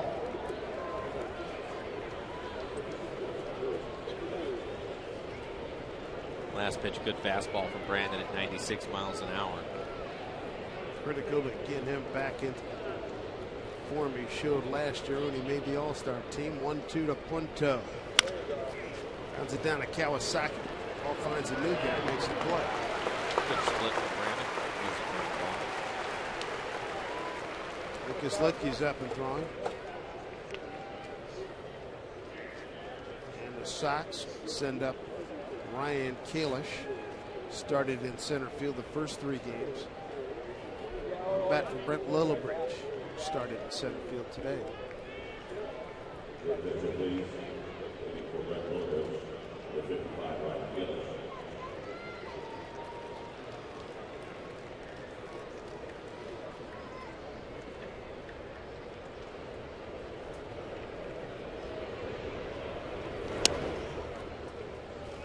0-1 to Kalish.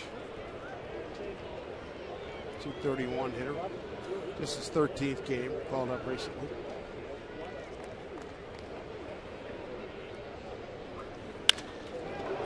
Deep drive right field. Ichiro on his horse. Going to watch this one. Off the fence. Kalish at second. He'll shut it down there. Kalish off the bench hits it off the 385 side. Yeah, that was close. Mariners catch a couple of breaks. One, Kalish can run. He hits this ball, a 96-mile-an-hour fastball. You take a look at our McDonald's Supermo. But he hits it, as Dave mentioned, off the top of the fence out there. Had a chance to leave the ballpark. It doesn't. It stays in. And then Ichiro makes a good play, getting the ricochet and getting it in quickly to hold him to a double. Now here you go into the tough part of the lineup again. You have Pedroia and Ortiz to deal with. Second double by Kalish.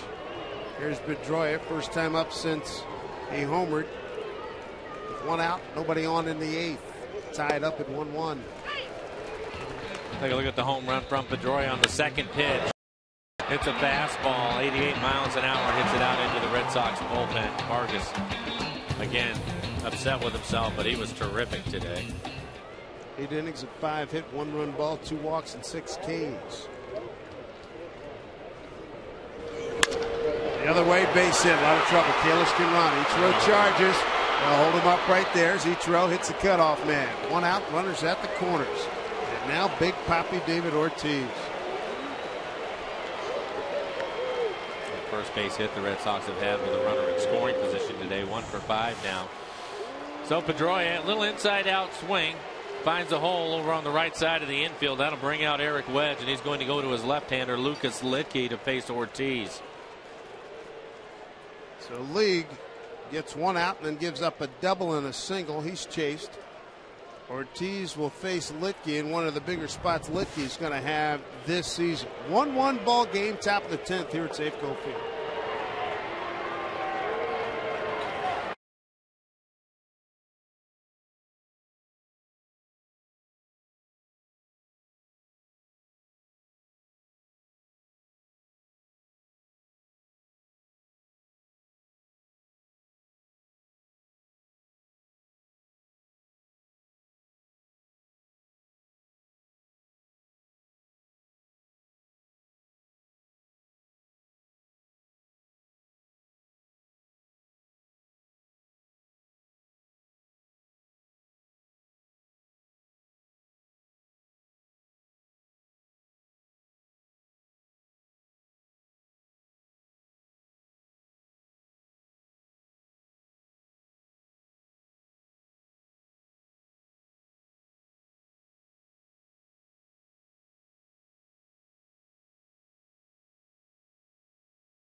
The corners, new pitcher Lucas Litke in a big spot.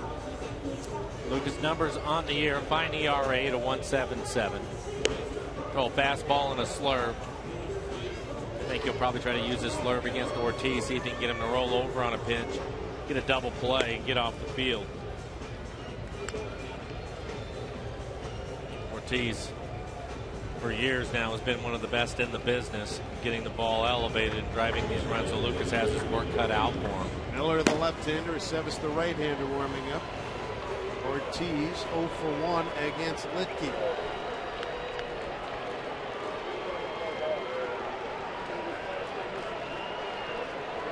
Mariners not giving Ortiz many good pitches to hit.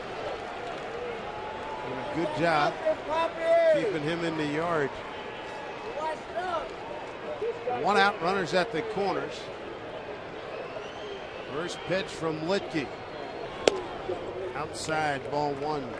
Started him with the breaking ball. Josh Kinney, called up today, is out getting loose in the pen now, the right-hander.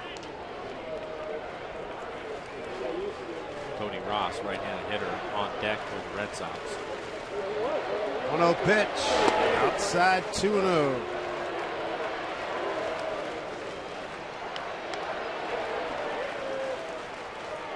3 for 16. Kenny heating up. 2-0 count. One of the best hitters in the game, David Ortiz. Pitch. High fly ball. That should be plenty to score the run. Ichiro step on the track. And the Red Sox take a 2-1 lead on the sacrifice fly by Ortiz. 54th RBI. And for Ortiz, his third sacrifice fly of the season. 2 outs. No, we said it was going to be tough to try to get him on the ground. He's one of the best at this. He gets a fastball after getting ahead in the count 2-0 and skies this ball to right. I'd be fortunate that it was just a sacrifice fly.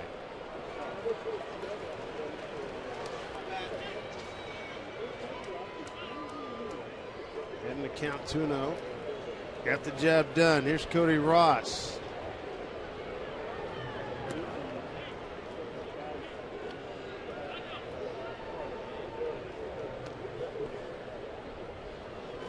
Dry at first. He's 4 out of 7 in base stealing. Cody Ross 2 hits today, 2 for 4. Tough one for Brandon Lee. Got first out, then gave up successive base hits.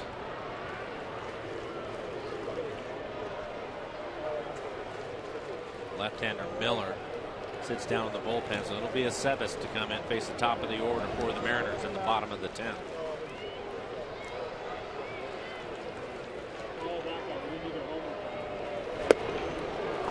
Strike one to Cody Ross. Licky, the 4th pitcher used today by the Mariners.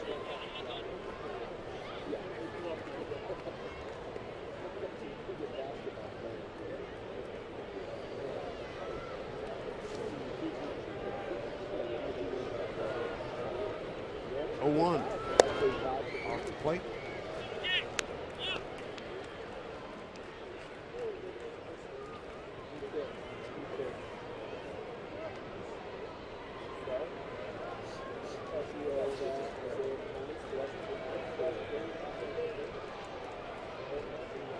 One count. 2-1. All 3 pitches down in the zone. Lucas working hard, trying to get the ball on the ground.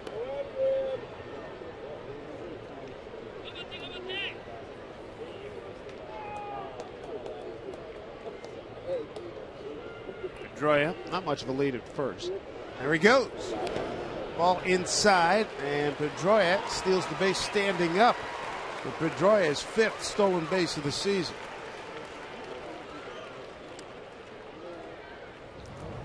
Smart veteran player, shortens up his lead and then takes off on the first move from the left-hander.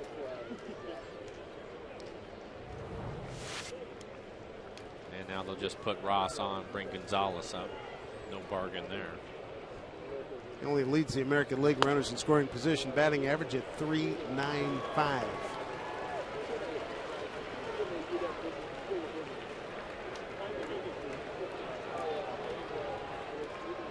The Who saying this bargain the best I ever had, not here.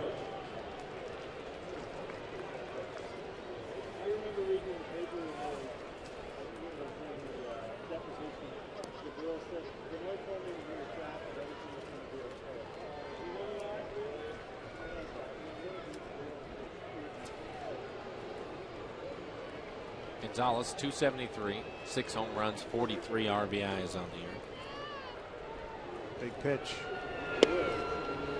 This is outside, ball 1. He has not been sharp today. 9 pitches, only 2 strikes. The missing with that breaking ball is bread and butter.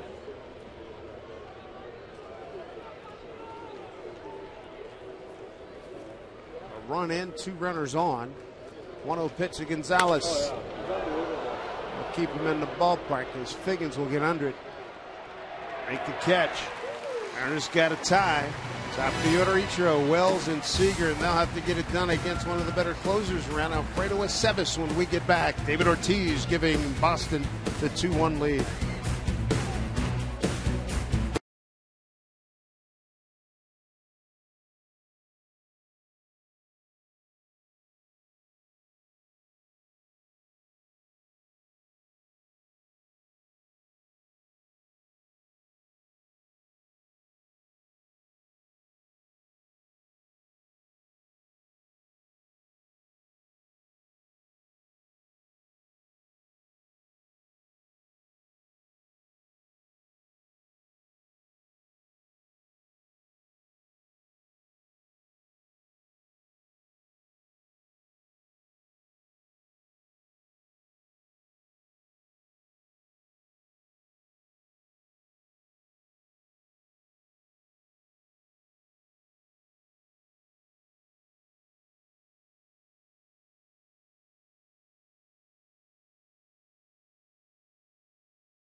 defensive change.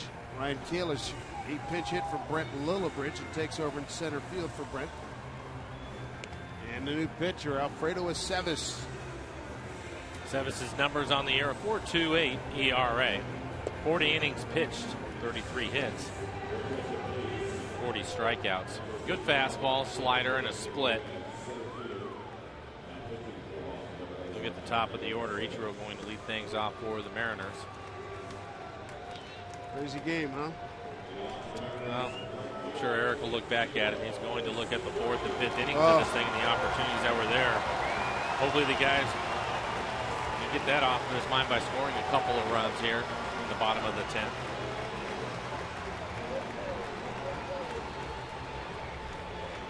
There's Ichiro, drove in the Mariners' only run way back in the third inning. Sacrifice fly after Figgins led off with a base hit to center. Stole second. Moved to third on a base hit by Ryan and scored on the sacrifice fly to left.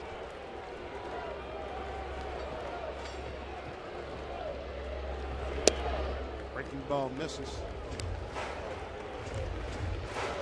Ichiro 1 for 4 against Aceves.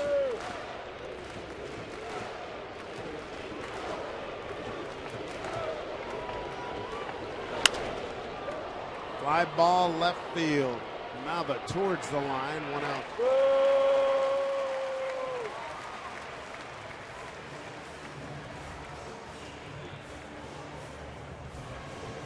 Riley had time.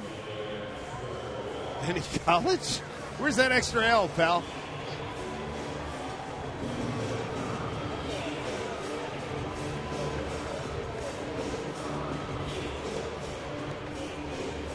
Casper Wells 0 for 3. Today's game, he walked back in the 5th inning. A couple of strikeouts in the game. Let's see what he's done against the Aceves. 2 at bats.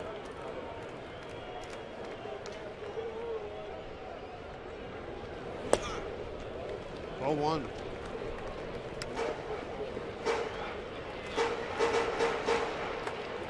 Mariners 5-2 in extra inning games. The Red Sox 0-5.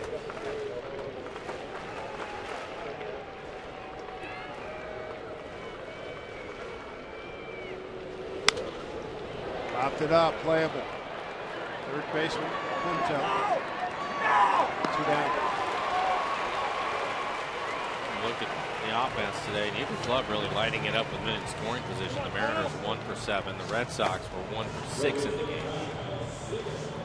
Down to Kyle Seager to try to keep this thing going. Seager 0 for 2 against Aceves.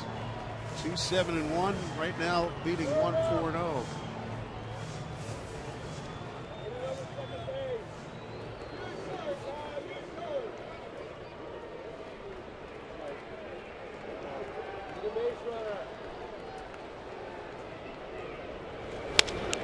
Center field. Kalish outruns it. Ball game. Sox get a split in this series. They win this game in extra innings 2-1. It's their first extra inning win of the season. Mariners had plenty of opportunities, could not cash in. Dustin Pedroia tied it in the 8th. Then in the 10th on a sacrifice fly, it was Big Papi David Ortiz with the sacrifice fly to right field. He wins the ball game for the Boston Red Sox. Again, you look at it, the Mariners in this series, they just can't pitch any better. They were outstanding. Tough lineup to have to work your way through for 4 straight days, but they had a chance to win. Well, every night in this series, unfortunate that the offense just didn't show up for them here. The Mariners, Dave mentioned, a couple of opportunities in the game. I'm sure that will be addressed, but Mariners just not able to really get too much going. Only 4 hits in the 1 run. 3 hours and 21 minutes. Homestand continues tomorrow with the Baltimore Orioles coming to town. Right now, we send you out to Brad and Dave. All right, gentlemen, thank you. So I guess the bad news, Mariners get the split with the Red Sox. Really had to scrape and claw to get that split. But I guess you can look at the good news is Mariners scored 5 runs in the 4 games and do get a split. So I guess kind of half full, half empty type thing for the series. That right? might be the only good thing that you take away from this series, because ultimately the Mariners offense still not getting it done. Only 4 hits this afternoon, able to push across only 1 run. That was a sacrifice fly by Ichiro. Big win last night, a very tough loss this afternoon. Jason Vargas, fantastic. He gets a no decision, 1 run through 8. We'll have more on his outing. We'll talk more about this game, get some reaction from the clubhouse, and yes, preview that 3-game set with the Baltimore Orioles starting tomorrow. Sox take it 2-1, get a split. Keep it here on Root Sports.